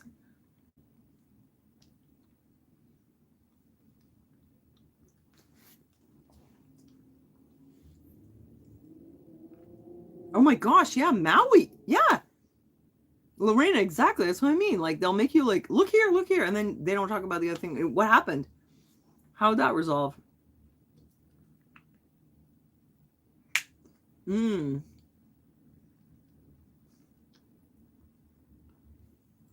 don't think I ever like had snacks while I wasn't alive before, but they're so good.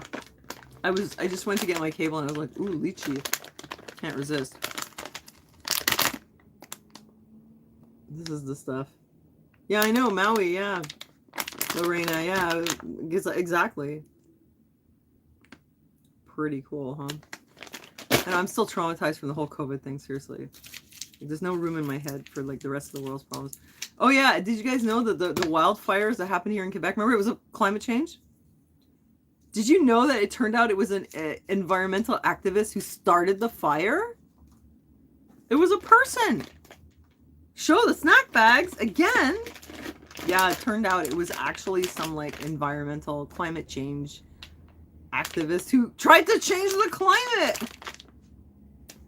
Come on, people. That is so crazy. Look. Yeah, it was in the news. Isn't it beautiful? Pretty little lychees. They're much easier to eat in here than in when they're like that. It's hard to peel them. Thanks, Reg. Yeah, 7th booster. I was like, do you, well, I don't know. Don't say too much, Sonia. Don't say anything. Southeast Asian?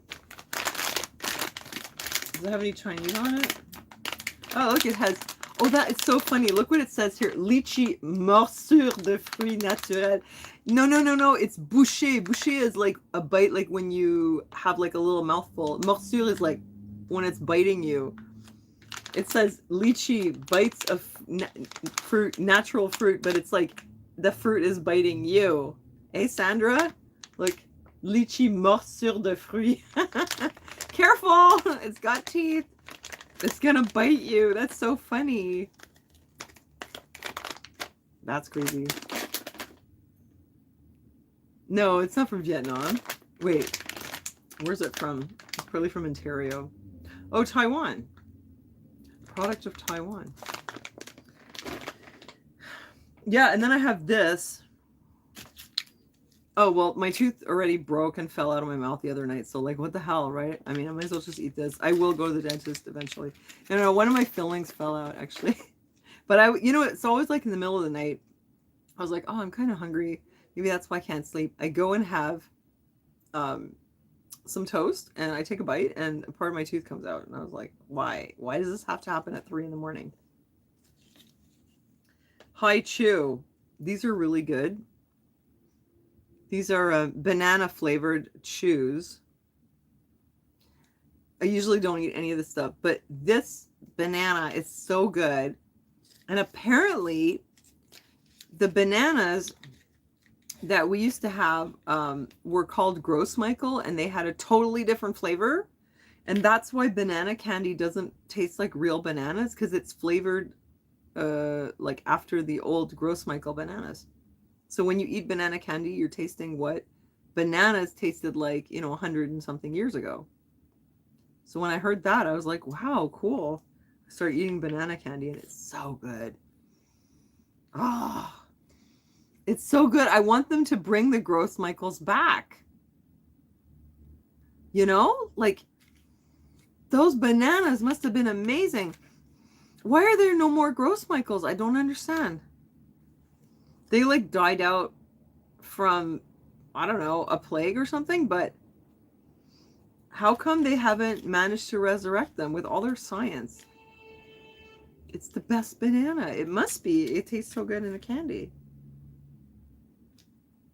I want them to bring it back. Disease, yeah, but there must be some left somewhere in the world, no? Are they all gone? Maybe they could engineer bananas to taste like this again. Really the best. Hold a second. I'm just going to scroll back. Yeah, it was a real banana. No, this is not. This is just artificial flavor. Yeah, sugar candy. I never, but today I do. Because I love this one.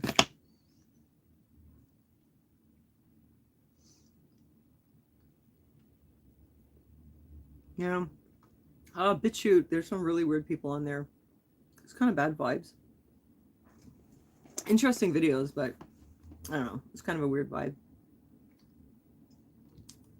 Hold on one second.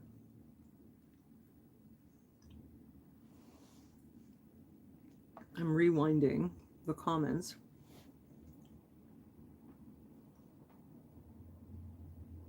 Oh, I won't find it.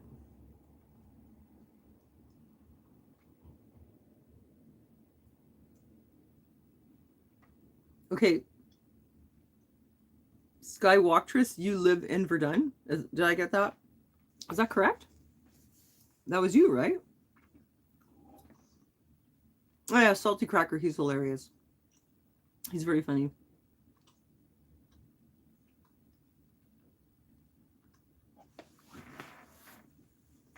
I couldn't start over.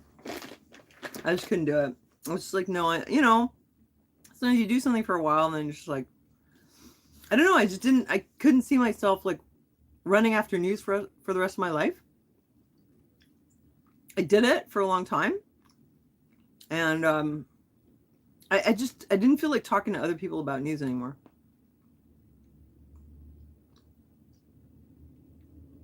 BitChute is like a bad bar in an unincorporated area of town without a mayor or police department. You like my new format, Truth Mom? Thanks. Well, I like this interaction. Like, the internet has become a weird thing, right? And people say, oh, we don't have enough human interaction. But I feel like in the chat room when we do these chats, we do, though.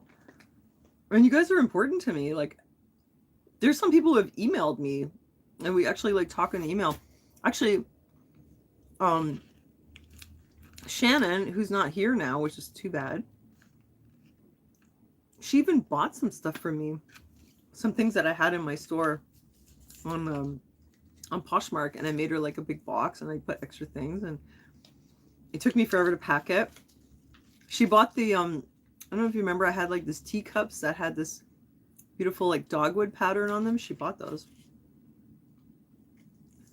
Yeah, YouTube, they don't really police the chat. Like, you guys can talk in the chat. I get a lot of information from you by doing this because, like, you guys will bring stuff up. Not like I need that much information, but, you know, you do bring up things. What? You bought filling for teeth white on eBay? You're doing your own fillings? You know, that'd probably work if, like, the filling came out and your tooth was really clean. But if you have bacteria in there and then you put something in it, you're going to trap that bacteria. It's going to be horrible. It has to be really, like... My filling, it's fine. It doesn't even hurt when I eat candy or anything. I was thinking I'm probably going to splurge and get another inlay because they last a really long time. Red baby bananas. Oh, yeah. But yeah, it's fun. It's fun doing the chat. Like, I don't mind. It's...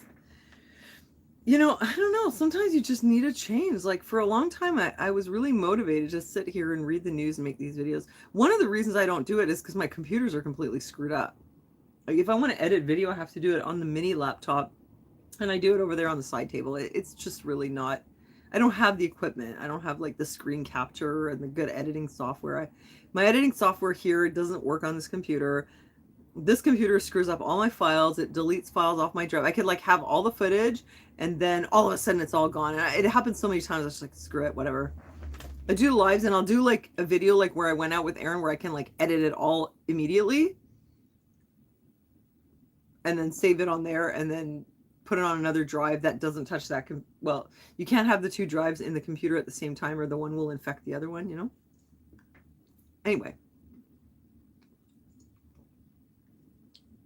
Well, the dentist who redid one of my inlays, he charged me $1,000, which was not too bad for an inlay. I don't think it's going to be that much for this one. Yeah, it's probably a virus, and it got in my drive, and then it, like, we never could figure out what it was. But I'm logged into everything on here. It's like a virus that screws up your files. I don't know why.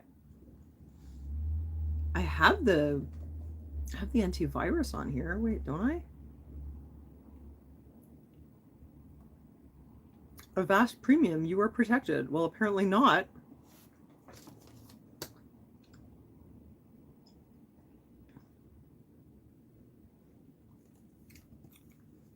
Oh, well. Not well enough protected. I wanted to show you a couple things. Hold on, I'm going to get Gunner to keep you company for a second. Before I go, I want to show you a couple things. Yeah, Aaron's a computer techie too. But I can't be without this computer because I need it for everything else. I do all my emailing on here, and, you know, I'm logged into everything. I know it's crazy. It's the first time I snacked while I was snacking while I'm vlogging. I mean, not vlogging, streaming. Hold on one second.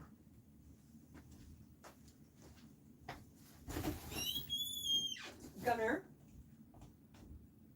could you please go and entertain my audience for a second? Just for 1 second. Why not? Just go say hi. Aw. Give me 1 second. I want to go get something. He doesn't want to come and take my place. I don't know why, but I'll be right back.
Well, I have to find one more. Hold on one second.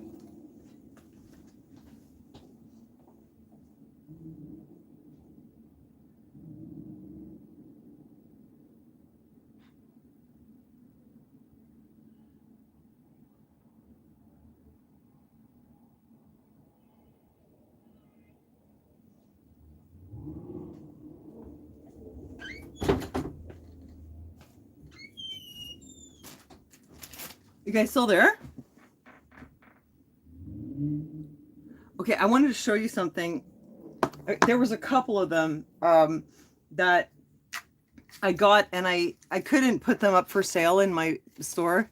Hi, Halo. I'm probably gonna eat more candy because they were just so awesome, and I really want to show them to you. Look at this. This thing. Actually, wait. I'll show you this one first. This jacket. Somebody should have bought it when they had the chance. Look how awesome this utility jacket is. And it's super, super soft. And it has a hood. It's like the perfect little fall jacket. It's from Aritzia. It's a Tallulah. So really like high quality, expensive jacket. Looks dope, right? Yeah. Wait, what's in the pocket? My God, what do I have in here? Oh my God, I just found money, my car keys. That's where they've been.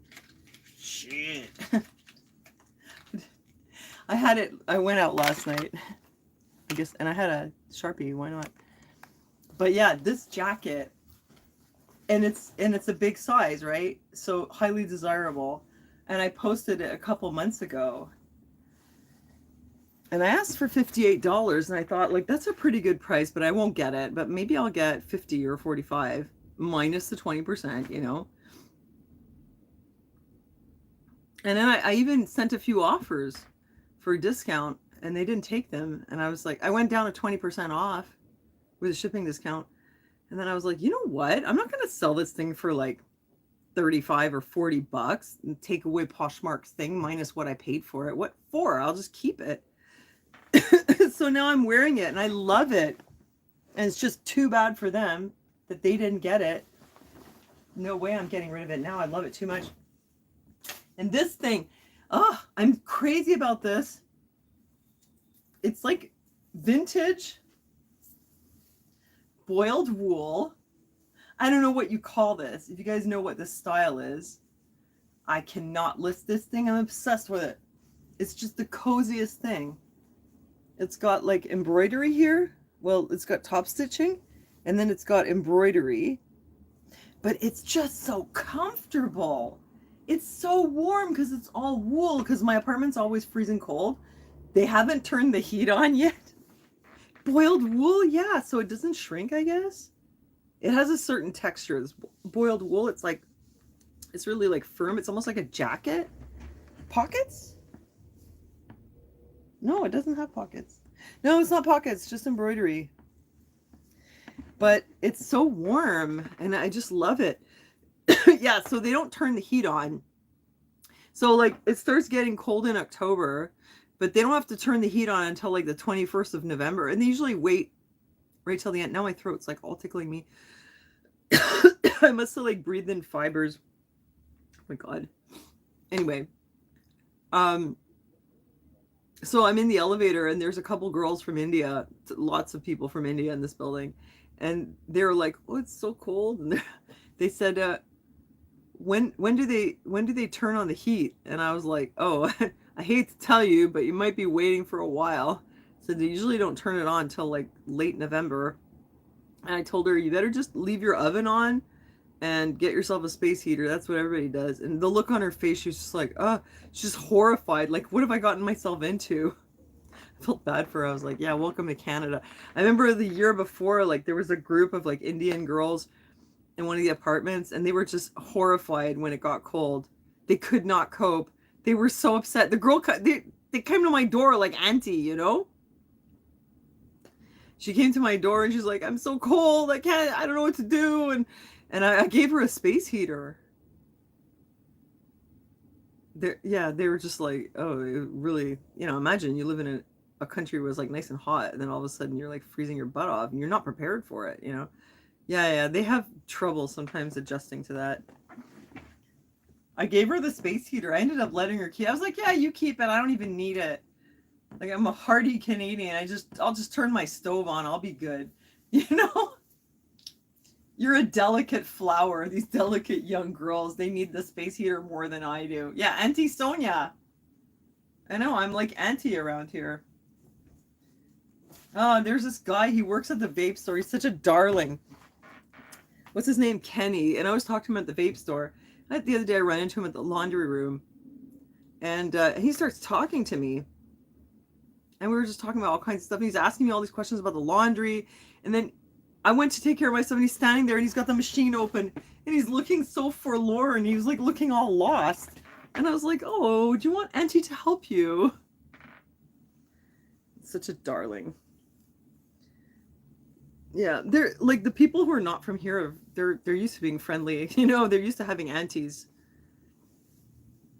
So actually, he sounds totally Canadian, like Montreal. I thought he was from Montreal. And it turns out he's from Ghana. You can't tell. I mean, yeah, he's like half black or whatever, but like a lot of people, you can't tell at all from the accent. It was like, oh, you're from Ghana, and I was like, well, that's why he's so friendly, you know? Because it's just in North America, people are, and some Asian countries, they're like, they keep to themselves, you know. But I love it when they treat me like auntie. I like to help. You have trouble? What, with the cold? Do you have a car? I used to hate winter so much until I got a car.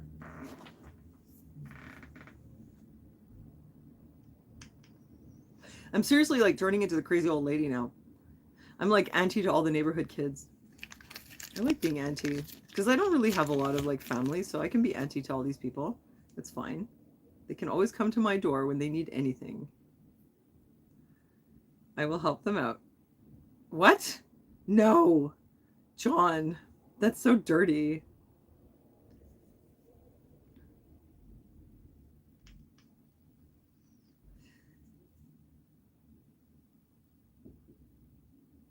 Cashmere leggings? As long as I'm warm here, it's okay. So this is the other one. I love this one so much. I know I don't like the cold either. I don't understand when people are like, winter is my favorite season. It's like, yeah, because you're rich and you do all those sports. Like, you know, you probably like go to the ski resort. And that's the only reason I like winter is if you do winter sports. And that takes a lot of money. Oh, pashminas. Yeah, I always wear those. You're turning into a grumpy old man? No. Well, I don't know if that's you in your picture. Is that really you then? You don't look like an old man at all. It's probably not you. I got catfished. I was like, oh, he's so handsome. And it turns out like he totally catfishes.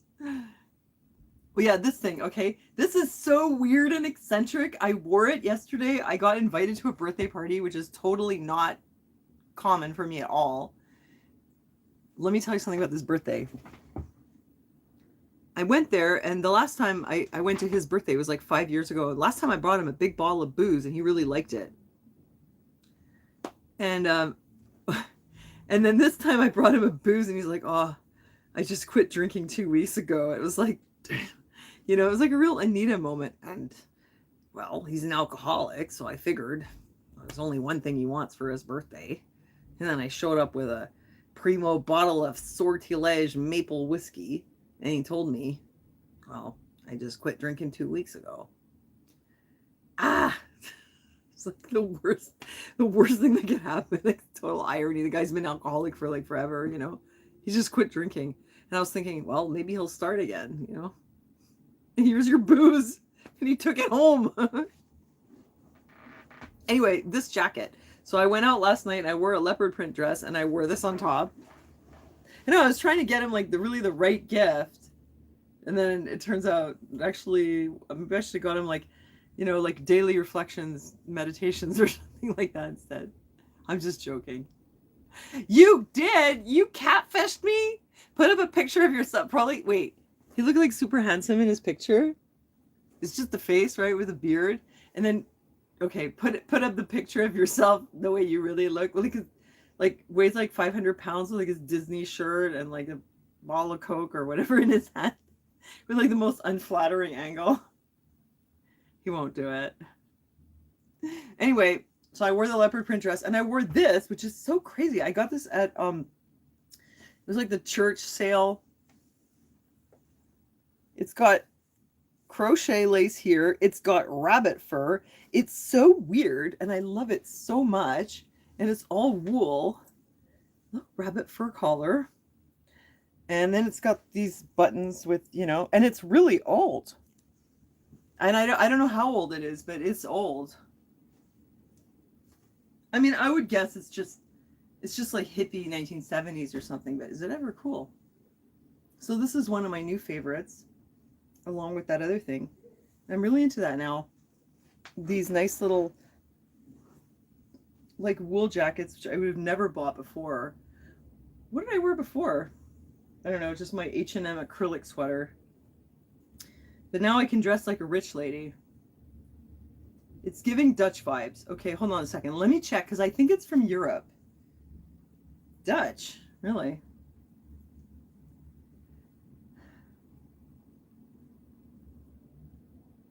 I can't even get it, take it off. A mink coat with the heads on it. I have one of those things. I have like a fox stole from my mother, and it's got the heads and the feet like hanging there, the dead animals like lying around your shoulders. Who wants to wear that? Well, no, my rabbits understand, you know. This rabbit was already gone. At least we have a little piece of him and we honor his memory. Okay. Oh, it says how we're styled in Germany. Wait a minute. What do you mean styled? Only styled? Where was it made? Don't tell me China. It's 93% wool. Impressive. Made in Turkey. So that's pretty good. Well, it's not that old then. Nach dem Waschen in Form ziehen. Liegen trocknen. Pull into shape after washing and dry flat. German instructions. Yeah, I guess it's not that old, but it's super cool. Maybe it's 90s. What do you think? Made in Turkey. Maybe it's just like some fancy stuff, but it's kind of threadbare here on the fur. It's been well loved, but I love it so much. It's mine now. So those are my new favorites that I'm not selling.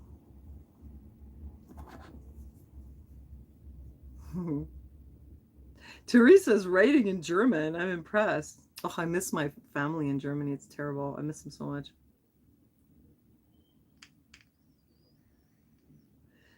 Well, a freaking American, are you going to take another picture or what? He's like, no, I'm going to ruin it. I've been working really hard on the catfishing and I'm just going to ruin it. And my sugar mama's going to ditch me.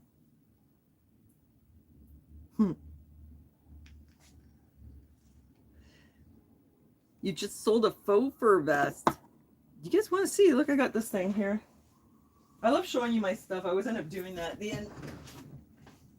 After we talk about all the world's problems. Oh, here, I found this too. This is crazy. This is like a vintage 1970s leather skirt. A-line. Total 70s. Doesn't fit me at all. But somebody else can have it. Oh my god, this thing. Oh, I love this so much. I want to take all my clothes off and put this on so I can show you. This is amazing. Now I'm kind of like divided about whether I want to sell it or not. This is Anthropologie. You guys, you know what happened? I went shopping. I bought something. I didn't like all of it. I thought, okay, I did well. I didn't buy too much. I went to return something. I exchanged it. I bought like 3 things and I was like, okay, go, Sonia, you're doing well. You're not shopping compulsively. Good job. And then as I was at the checkout, I heard them say that the dresses were half off and I was like, what? So I went back and I grabbed a bunch of them and I figured, okay, fine. I got them for $3 or $4 mostly, or maybe 6, some of them, but that's better than, you know, 8 to 12 that usually pay. So I'll have some inventory for, you know, when it warms up, because I'm probably going to be doing this for a while. And this, for some reason, they had this listed with the dresses. It's a bit complicated, but wait, I'm going to put it on. This is so cool. I've never had one like this. I have something like this for the summer, but it's rayon. It's your real picture? So you are handsome. Oh, so you do look like that. Nice. Look like maybe a little bit like a video gaming character. For some reason. Like a GTA. Like you get to choose to be like, that's your face in GTA, you know? Okay, so this, it's a jumpsuit. Wait, how does this work? Oh yeah, this crosses over. This is fancy rich people clothes. And then it ties in the back. And it's so comfy. Look, wait, let me put this down. Can you guys see it? Wait, how do I do this? So you can see it. There. See? It's a jumpsuit with a tie. It was like super comfortable. It's called Daily Practice. And it's called Lounge Jumpsuit. Wait, I'll put this back up.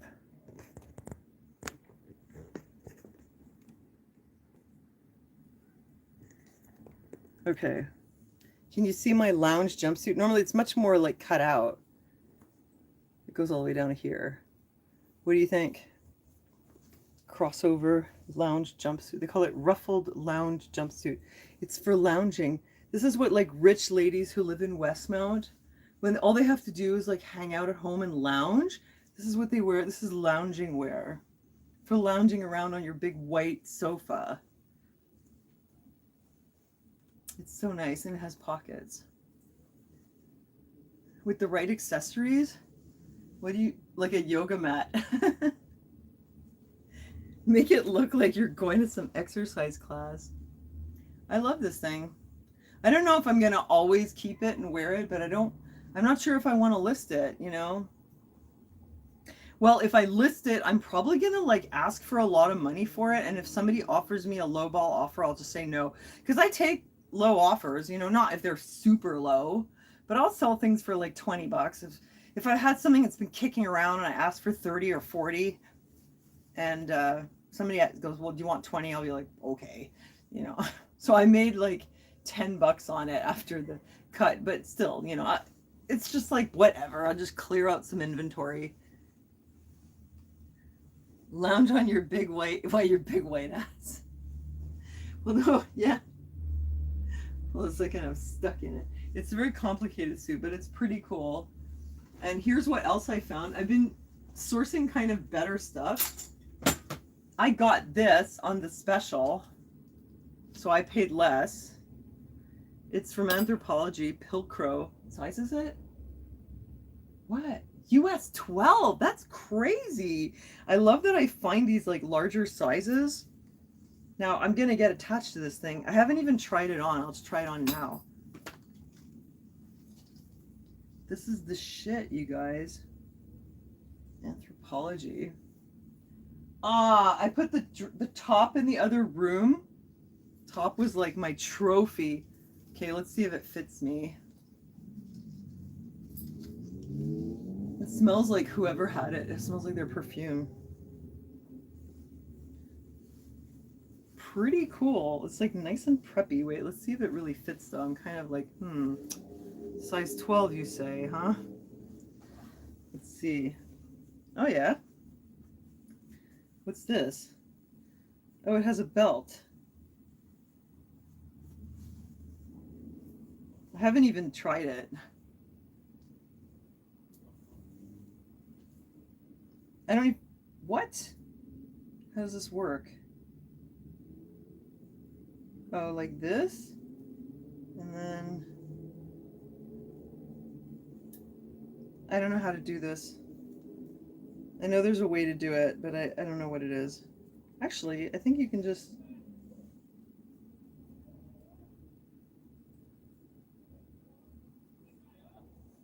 trying to figure it out. It's too complicated. Oh well, there. How's that? What do you think? It's too high. Can you see it? There's my fancy preppy Anthropologie dress. Personally, I don't like to wear dresses that are this shape with the waist because my waist isn't really that small, and I feel like this just makes me look like a fat old lady in a bathrobe, like I'm ready to go to the Roman bath or something. It's not the most flattering. I like things that are more of like a body hugging material that like hugs here and then flares, So I'll probably sell it. Well, it's a very nice material. You're not big on stripes? I'm not usually either. It is cute though. It's cute. It's just, I'm not sure about this. Like my Juicy Couture dress that I got, that one's fitting and then it flares out a bit. I can do that, but anytime there's a belt here, I feel like it just doesn't. And that was even when I was skinny. I never was big on belts.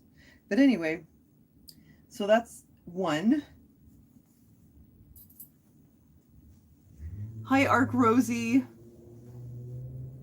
Close to half a century old. Well, same as me. I am half a century old. I've like passed it already. I remember when I was 25 and I was all upset. I was like, I'm old.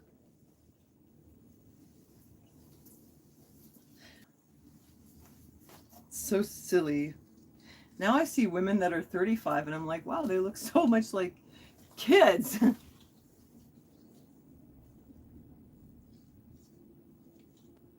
What? Your sister? Oh my God, horrible.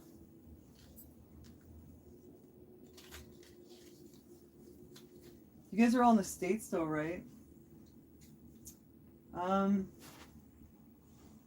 have another one. This one's really nice. It's really small though. It's Anthropologie and it has the tags on it, which is crazy. New with tags, Anthropologie. I see other people having that in their closet. I'm like, where'd you get that? How is it even possible? Now I have one.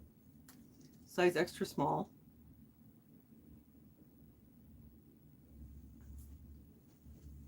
Yeah, it's cute. And then I found this. This is all my like super awesome stuff that I haven't listed. This is a Hugo Boss skirt. And it's got like silk in it or something. I love the bright colors. I have a whole bunch of pink stuff. And this. But you guys, I'm like done shopping now. Too much stuff. It's too little? What? Oh yeah, the blazer. Yeah, it's tiny. But this is good. This is size 14. So this one's cool. I think actually you can wear it like that. It's like an open blazer. It's vintage. I like this one. It's a little big on me. I'm more like a 12. Oh, the pink. What, the blazer? Yeah, I know. It's crazy. I love it. Your sister claims she got a brain chip from Elon Musk. Well, did she have surgery? Because if she didn't, then she probably didn't get one. The extra small pink one, I know it's so beautiful. I wonder what would happen if I tried to put it on. Probably nothing good. I don't want to break it. I'm going to try though. I probably can't even get anywhere near into it. Extra small, but who knows? Maybe it's made really big. Let's see what happens. Does my arm even fit? It does. Crazy. What about this one? Oh my God. What the hell? Hey guys, I'm in extra small. Oh my God, I can close it. What? This is extra small. How is that possible? That's crazy. Well, yeah, no, it's tight. If I go like this, like the Hulk, I'm just going to rip the whole thing. It's tight here. I got to be careful with it. But yeah, pretty fancy, right? So nice. Very soft. Yeah, it's actually like a peachy pink. It's very boho too. It's almost like, it's like a bit faded and stuff. Very cool. Not something I would really wear. I feel like Liberace with this thing in the front, Well, you're a large. I'm an extra large, and I just put it on. I mean, it's not, it says extra small, but I don't know what kind of extra small. Maybe it's vanity sizing. Because I should not be able to go anywhere near an extra small. That doesn't make any sense. How could I even put it on? That's crazy. Okay, wait, I'll show you what else. But I got all this stuff a little while ago, right? Like I said, I'm not shopping anymore. Oh yeah, this is crazy. I might have showed you this one already. Did I show you this? This is Adidas. Wales Blonde. I gotta list this thing. This thing is so expensive. I probably paid quite a bit for it though. Well, $20. But it's worth a lot. And this is the kind of thing I want to put it up and ask for a lot of money. And if people lowball me, I'll just be like, no. Because I paid $20 for it. I can't sell it for 40 shipping discount. What am I gonna get? $5 for it? Forget it. I'll give it to my son.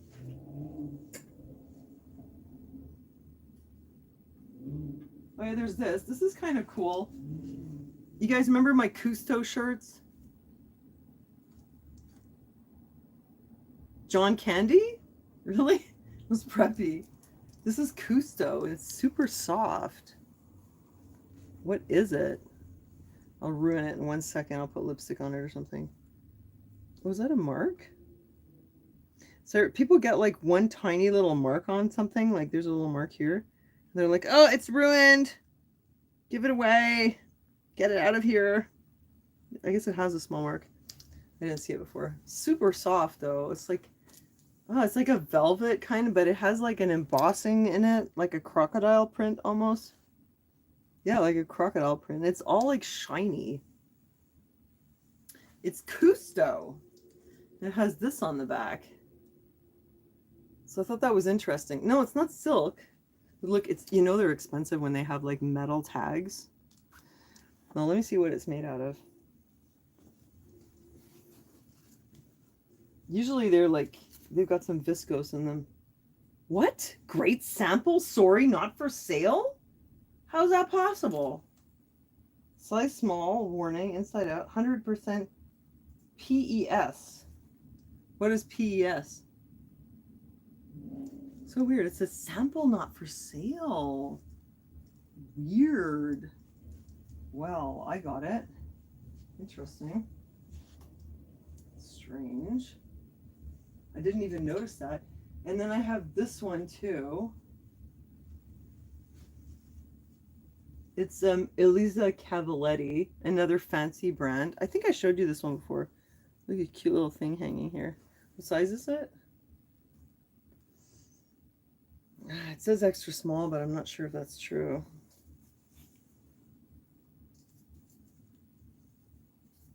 What's the size?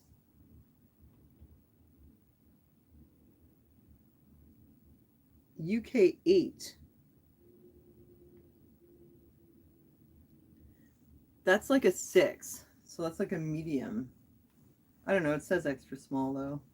Probably is extra small.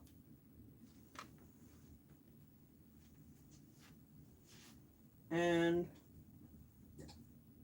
I might have showed you this one too, but in case you didn't see it. Miu Miu. Yeah, I think I showed you this a while ago. But yeah, this one's really nice. And I haven't listed these. I'm trying to like get rid of all the bulky things that are taking up space. So I listed all the sweaters and stuff like that. But I have one more. I want to go get it though. It's not here. It's in the other room. Hold on. Cavaletti.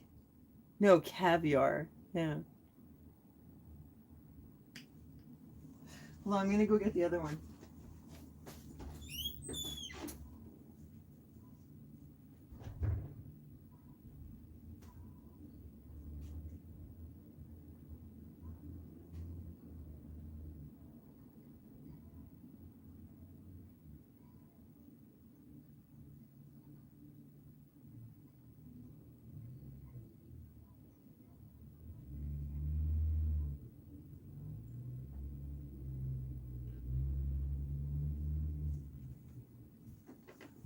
Look at this, you guys. I could not believe this is Anthropology 2. And look, it's new with the tags.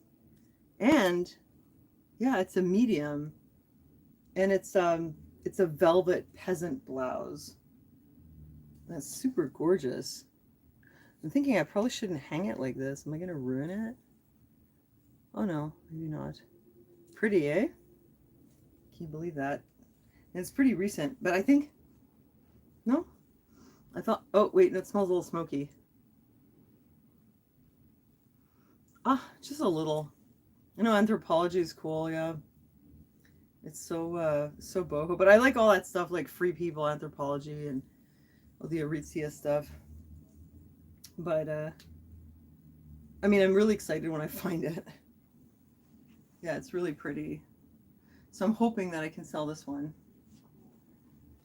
But yeah, I had like all these big bulky sweaters, and I had things that I this stuff I paid up for it. Like the stuff that's here, I paid money for that. I did not get that for like a couple of bucks. So I don't want to sell it too cheap, right? But the stuff that I didn't pay very much for and that takes up a lot of space, I put that stuff up first.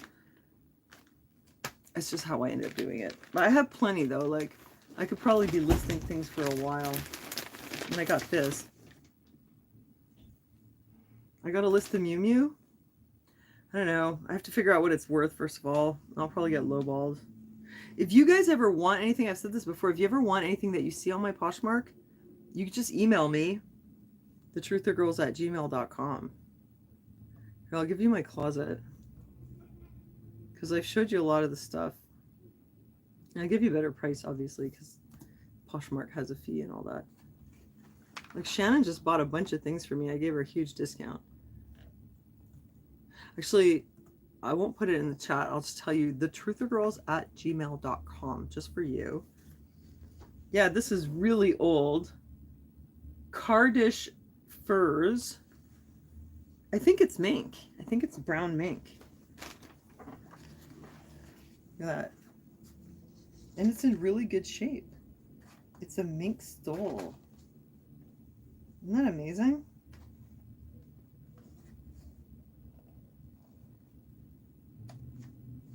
There's nothing wrong with it. It just smells a tiny bit smoky.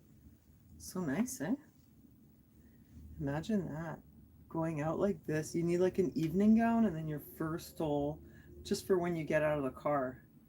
What do you do with this? So seriously, like it's not warm enough to actually keep you warm.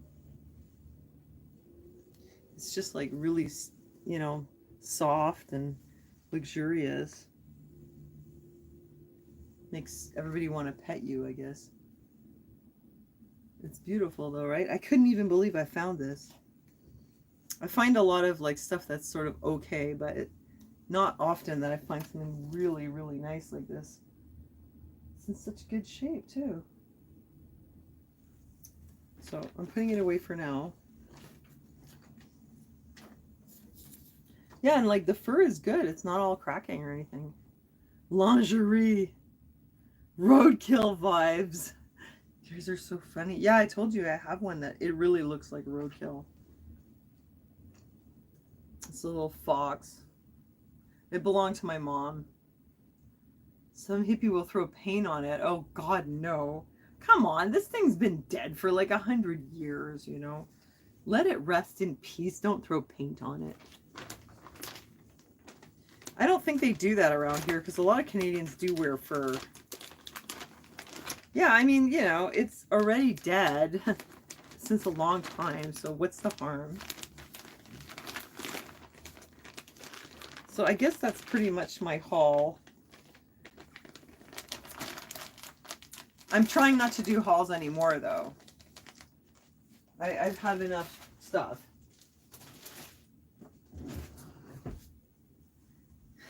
Now I have to focus on getting rid of it. But it was good because I took advantage of the 25% off sale in July. I got a bunch of stuff.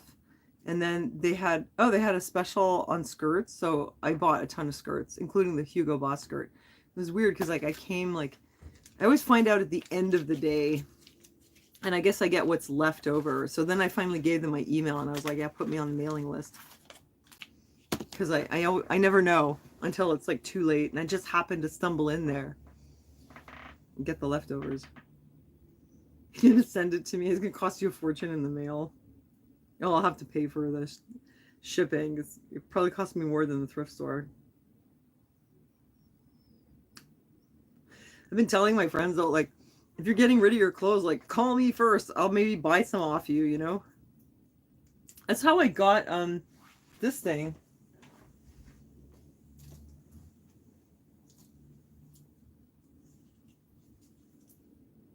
I did a trade with my friend. Oh my God, wait, I have one more thing. You guys have to see this. Look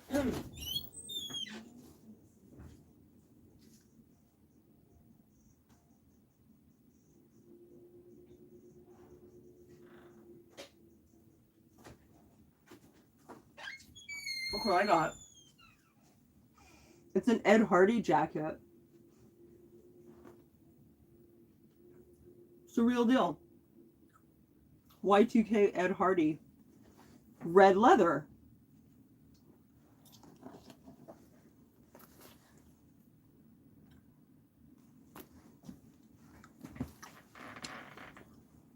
I can't wear it though. Can I? So she was like, she knows that I resell. And she said she had a bunch of clothes. She was going to give them to this store. That store, it doesn't give you much. It gives you store credit. So I think that for like a big bag of clothes, like a big one, it'll give you $10 store credit. So you get almost nothing. I said, well, don't do that. Maybe I'll buy some of it off you. I ended up giving her a little bit of money, a couple of my items, and a whole bunch of kitchen stuff. And we made a swap. And she gave me the jacket. I can't close it. But it's pretty cool. I'm not going to wear it though. It doesn't fit me. But it's a real deal, Ed Hardy. So apparently these jackets, you know, when you buy it new, it's like $500 or $600. People list them on Poshmark for $250, but they usually come out with like $125 or less, and then Poshmark takes 20%. So you might get like $80 for it. But still. So yeah, that's my stuff. So I guess I'm gonna have to go to bed. $250. No, I know you'd think, but it's Poshmark. It's like an Arab market where everybody haggles. You know, you want 80? That's crazy. I give you 20. 20. Oh, you sharmuta. This is very expensive. Yeah, I don't take 20 from you. You know, they haggle. You give me 75. Okay, I give you 15. You know, they just like, it's like that. It's like you put up your price, but you know that you're not going to get that price. You just have to do all this haggling. It's like in The Life of Brian. You got to haggle 10 for this. You must be mad, you know. And he's like, no, it's fine. I'll just pay for it. You got to haggle. Yeah, it's a lot of haggling. I sold a sweater today. It was a Kendall and Kylie sweater. I sold it for $20. So I only get $16 for it. It's not very much. But I was like, it was one of the things that I traded though. So I was like, I paid like $1 for it, you know? So it's okay.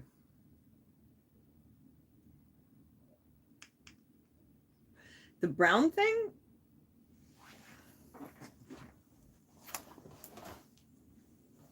You mean this one? This thing?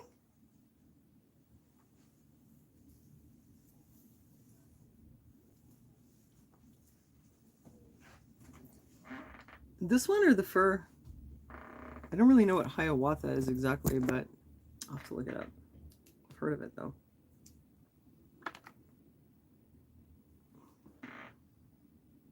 This one? I love this one.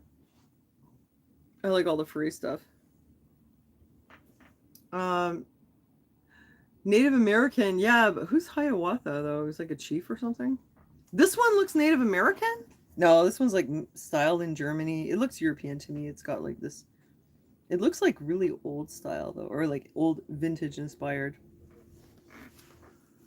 Oh, I should probably go. I should probably go to bed. It's been nice talking to you guys though, but it's late. Anything else before I go?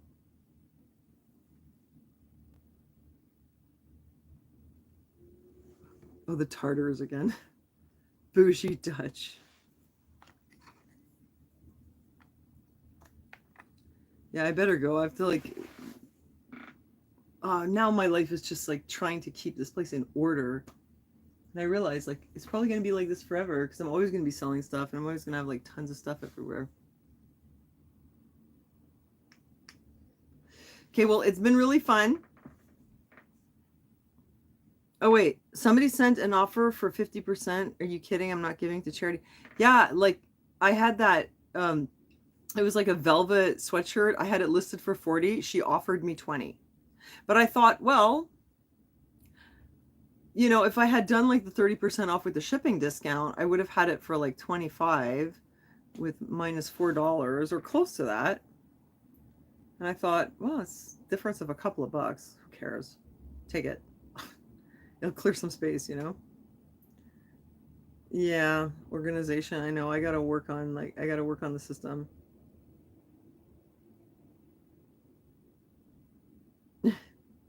It didn't make it to Tartary. No, it wasn't old Montreal. It was just like just regular Montreal. Okay, it was super nice seeing you guys. I'm probably gonna I have a video that I want to post that I gotta edit that I could do for like Tuesday or Thursday, hopefully, and I'll go live. Like I'm always trying to do Tuesday and Thursday evening. Never ever Wednesday. I'll never be here on a Wednesday. Probably won't be here on a Monday. Usually Tuesday, Thursday, but sometimes I might be on a Saturday or maybe a Friday.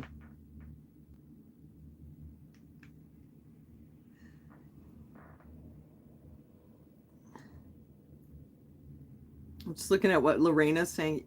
So you're on Poshmark too, Lorena? I give discounts most of the time because like they expect it. Before I was listing things at the recommended price, so it was like recommending 15 to 20, and I'd be like, okay, and I'll sell it for, I'll put 17, and then people want discounts, and then in the end it's like I get $3 for it. Like it doesn't make any sense. I had to like delete and relist because people keep like wanting whatever you price it, they're gonna ask you for like half. Sometimes I just say no. I had a jacket up. It's a $300 jacket. I listed it for 150, and the guy was like, please, can I have it for 100? And I was like, well, okay. But then he didn't, he had a problem with his card, but somebody should buy it for 150. It's a good deal. Your closet's up there? Where? Tell me your closet. Sorry, send me the link again. I didn't see it. Or just write the name of it. I'll go check it out right away. I missed it. I'm gonna just wait until Lorena gives me her closet.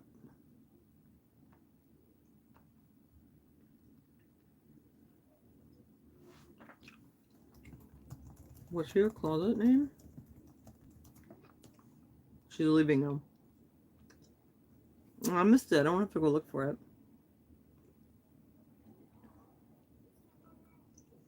Oh, wait. So, guys, I'm just waiting to see if she gives me the closet name. Don't forget, you can email me at thetruthergirls@gmail.com. Lorena, Chicago. Okay, cool.